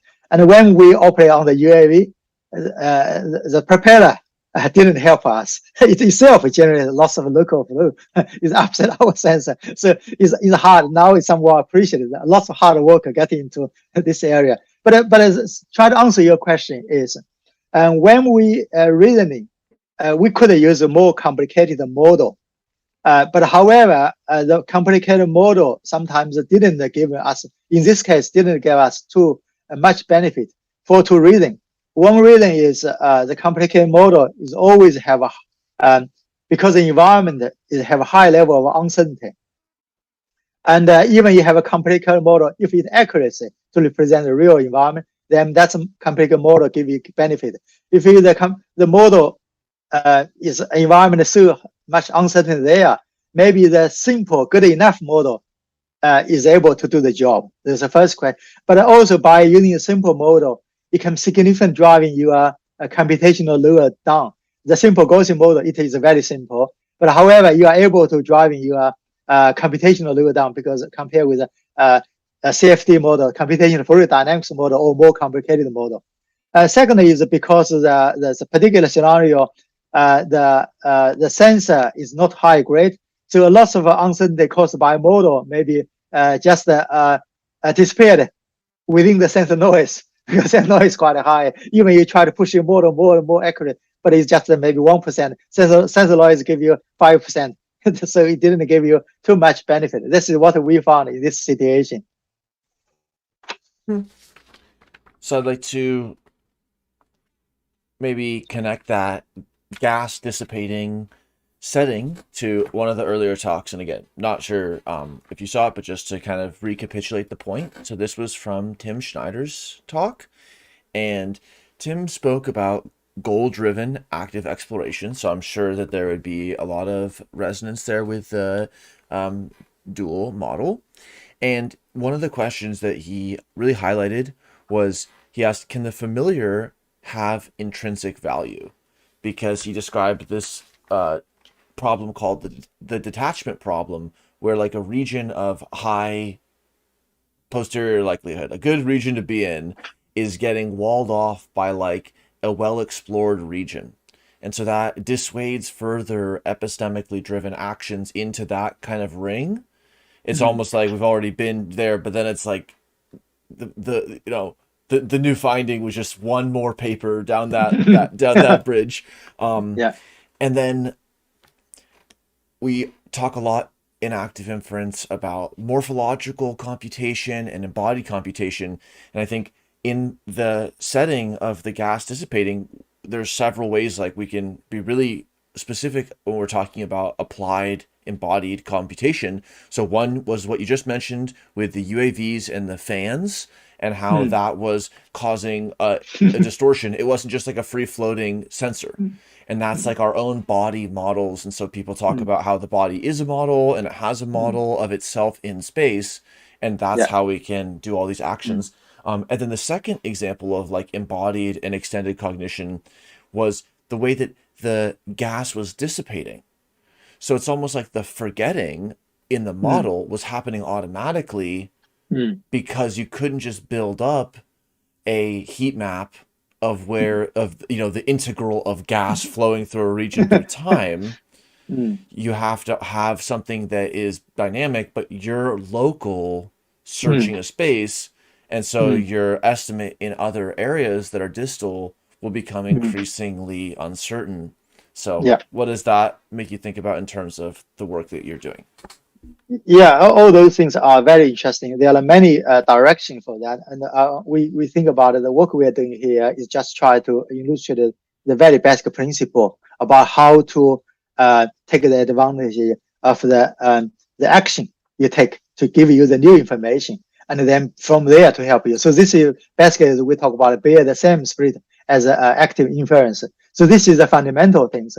And in terms of scenario, in terms of the complexity, there are many layers we can add the things on.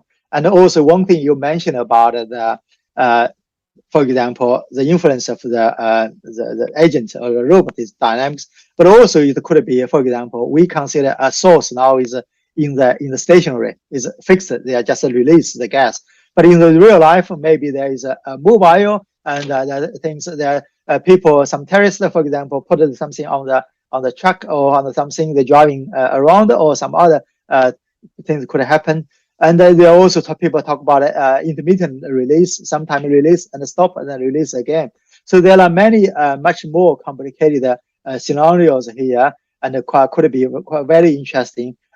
Coupled with some other things people talk about. For example, you could have more than one sources in this release. It's just not one single sources, could be have more than one. And also people talk about if you have a large area, you need to have a number of agencies try to work together. Now we talk about a collaboration between the different agencies, how to work together more efficiently to search the area. So there are many things here. And one particular thing that I feel is directly can get from the help from your community is now we only look at one step ahead, but in real life, we already have some similar. If we look 5 steps ahead, it actually gives us a much better result, because you look further of the influence of those changes. So there are, but however, the downside is we already talked about it, is about a computational load. So now you have like a tree search, because each step you have a number of directions you want to move your agents, and if you have many multiple steps, and the combination could be quite nasty. And we now have a researcher try to think about using a Monte Carlo tree search or similar kind of. And Karl is also Karl Friston provide some idea about your work in the area, how can we embed it into our work, try to take advantage of this. So there are lots of interesting things here. Awesome. I'd like to, I think, just to create a few of these points of contact, pick up where you said that you're planning one step ahead, which is analogous to the variational free energy. It's like the instantaneous best action. And then the expected free energy takes it into the future. And I wanted to mention a few different ways that temporal planning is accomplished, and some were mentioned in the earlier presentations. Also, it's interesting to note that however many years ago, I don't have the exact number, but somewhere in the 10 years ago range, active inference was kind of like an instantaneous perception, cognition, action theory, and several elaborations have specifically enabled it to account for increasingly distal planning. So one example is like in the continuous time setting, having a Taylor series approximation of the generalized coordinates of higher and higher approximation depth is one approach. Another approach that can happen in discrete time is having just a broader time horizon for policies, as well as with different tree pruning approaches. Another approach that can work with discrete time or with hybrid models with discrete and continuous time is hierarchical modeling. And so it's very interesting to wonder whether, for planning 100 steps out, to think really deep into how the UAV will do something far away, how does it chunk that? and how does that chunking into, is it 100 steps of 1, 10 steps of 10, 2 steps of 50, and 5 of 10 inside? The way that it starts to chunk and understand are the ways in which the computational burden is reduced, and also those ways that start to resemble the ways in which biological cognitive entities also make sense of their environments.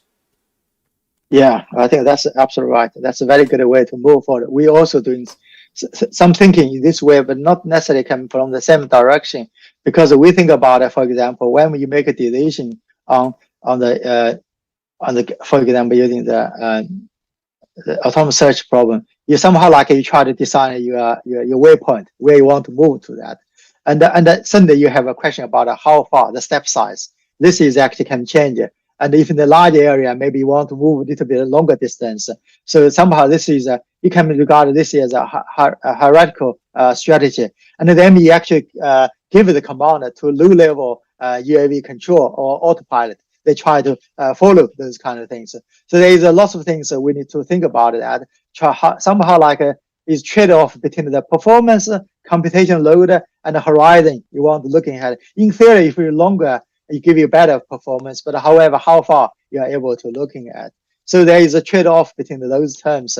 Maybe for different applications could have different factors, but the whole idea, I think that's quite interesting, is actually worth to explore. Cool. We have also kind of to pick up on some similarities and differences with the presentations. Some of them utilized neural networks as modules in their training. Other used variational Bayesian methods, which can be fit as an optimization problem. And also we saw sampling-based approaches. So I guess just pretty broadly, how do you see these different ways of doing robotics and edge computing? How do you see them working in different situations or together with sort of pre-trained or updatable models that are large, or variational or sampling based approaches? Yeah, that's a very interesting topic and also quite broad. And there are lots of research nowadays about using pre-training the model, and particularly in the context of reinforcement learning, for example. If you learn things and then try to deploy them in the real life, particularly for the robotics as well, they have lots of research in the area. And for me, and as I didn't have time to explain, articulate those ideas fully, but I think about it as lots of problems, and whether it's engineering system, robotics, or the biological, or the human, is however the situation could be described like in how to make an optimal decision at any time. The optimal decision could in terms of try to find a food, or try to survive, or try to do something useful. No matter. So the overall, all those problems, in my view, can be summarized as a optimal decision making problem. And for this one, even when you have all the environment information unknown, and also all the behavior of your agents unknown, it's not easy. But when you try to deal with something like what we talk about is uncertainty in the environment, unknown environment, it will become much more challenging. So, and there's no at time being no like a single solution for this. This is why you talk about many different approaches they try to deal with the problem. For me, is there are two major approach I'm thinking about it. One is I call the iteration process. The iteration process is particularly like in the reinforcement learning. What it means, you have some initial strategy. You try to take the action from the environment reward function change or state change. You learn from that. Gradually, somehow, like you make your policy or value function close to truly the optimal policy. So you're always doing that in the iteration, learning. So this is the approach, but because this approach you need lots of data. This is why now people tend to training the data, training the strategy beforehand, and then deploy that. Maybe online you can adapt a little bit to that, but you can using offline training, using lots of data to take the advantage. But there another approach like maybe more like in the active inference or more like in the dual control. I call it as a purely like a online optimization approach. The online optimization approach is just like said, okay, given all the scenario, given all the information I have about the environment, given all my what is my objective, I try to work out what is the best strategy I should have. Given all the information I have and about the environment, about my reward function, I just try to work out what are the best strategies. So then this problem can formulate as an online optimization problem. You try to say, okay, given all the information connected so far, given all the understanding, you try to do that. And for this approach, you need to have a larger computational load. Normally, as you talk about agent computing, and this is why we struggle. We talk about a one step ahead, because one step ahead means the optimization problem easier to solve. If you look at a multiple step ahead, the optimization problem could get much more complicated, and agent computing maybe not good enough try to do it.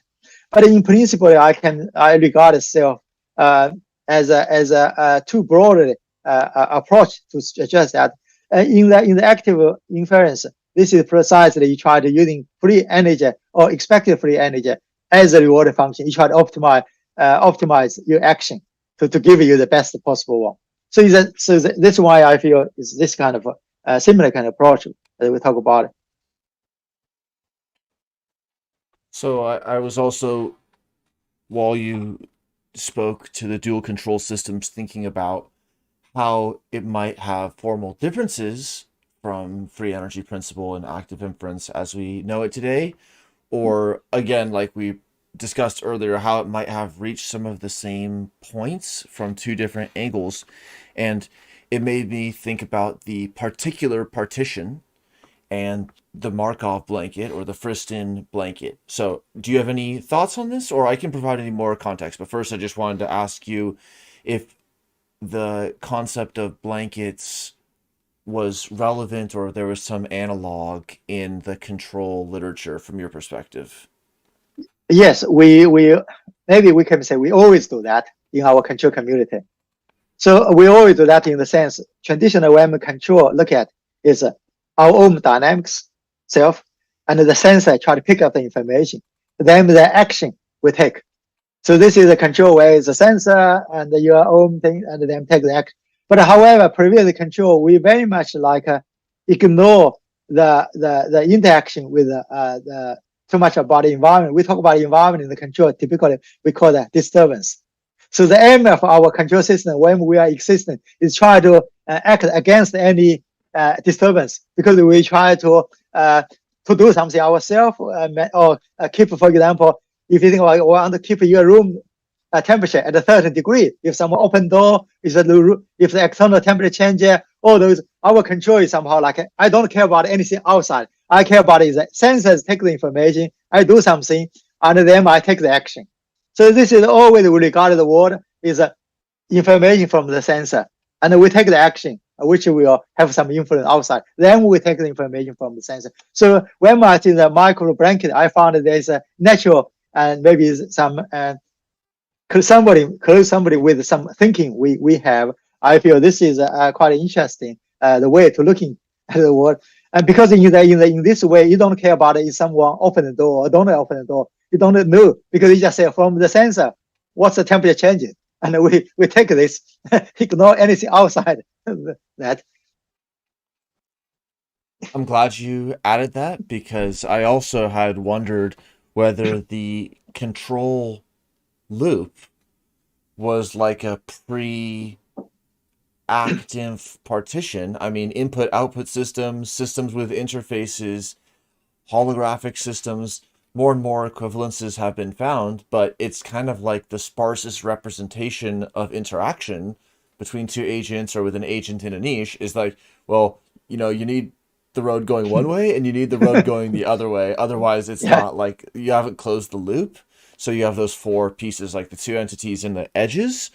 And then it is interesting with the way that what comes from the environment is described is it a perturbation or a disturbance, something that should be controlled? Or, as the case with allostasis and like biological processes that are anticipatory, and then going all the way into like novelty, which is like the ultimate anticipation. It's just the anticipation of the different.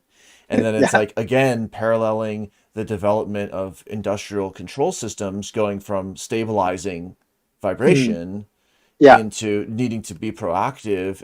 There's also, again, a natural coming together as the attention in these fields turned to finding formal cognitive models.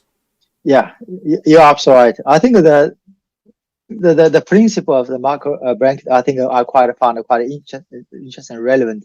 But the big difference from traditional engineering control thinking to what are thinking in your area or currently our thinking is about how to represent the environment in your brain.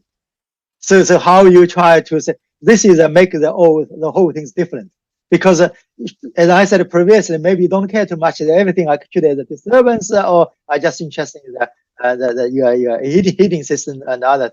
And now is actually, no, I want to have some way to, if you want to anticipate something happen, you need to have a better representation about the environment. And also you want to align your belief of your inside state more close to external state. So that is where I think all the things comes.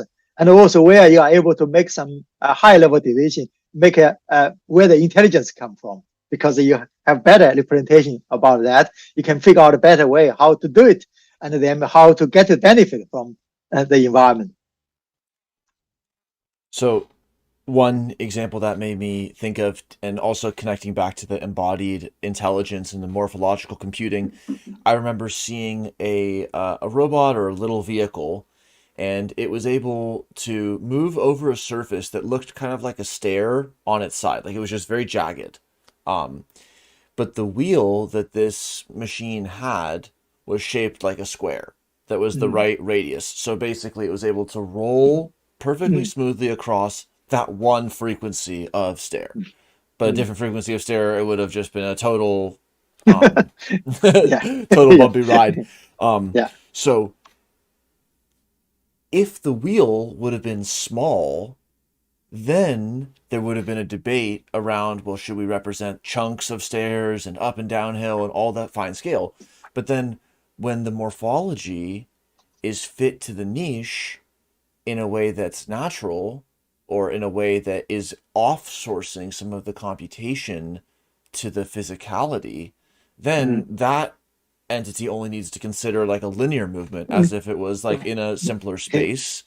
And so then it's almost interesting to ask, like in some of the presentations, they used very standardized robotics platforms, like the quadcopter and the turtlebot and other standard, to the extent I understand, standardized robotic hardware, which is awesome because it increases accessibility and it demonstrates it in a clear way. Like tomorrow we'll hear from Legos implementations and so on. But then that element of embodied computation starts to show how we could almost work in a different way and ask what kinds of systems could implement certain functions. Maybe there are shapes of robots or other objects that we just haven't seen the shape yet.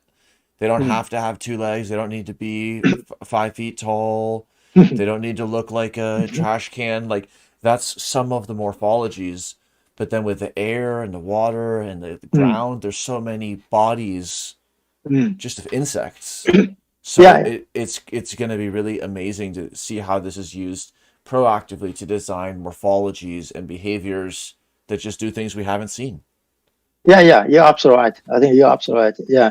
And in this kind of, I think maybe people call the fitness thrive somehow like this. And it's actually somehow like we always, maybe you can using free energy or some other notion to try to describe, because you live in an environment, you want to get the best out of that. And we talk about it now is a strategy how to do it or how to do but however, in the natural world, because you physically inhabit there, your things are gradually involved in you. And if we are in our design, we can choose those physical body as also as options, as something we are able to change it.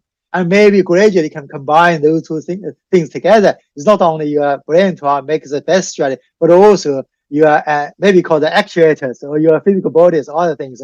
You are gradually will change it with that. So this is about how I feel how to set up the problem.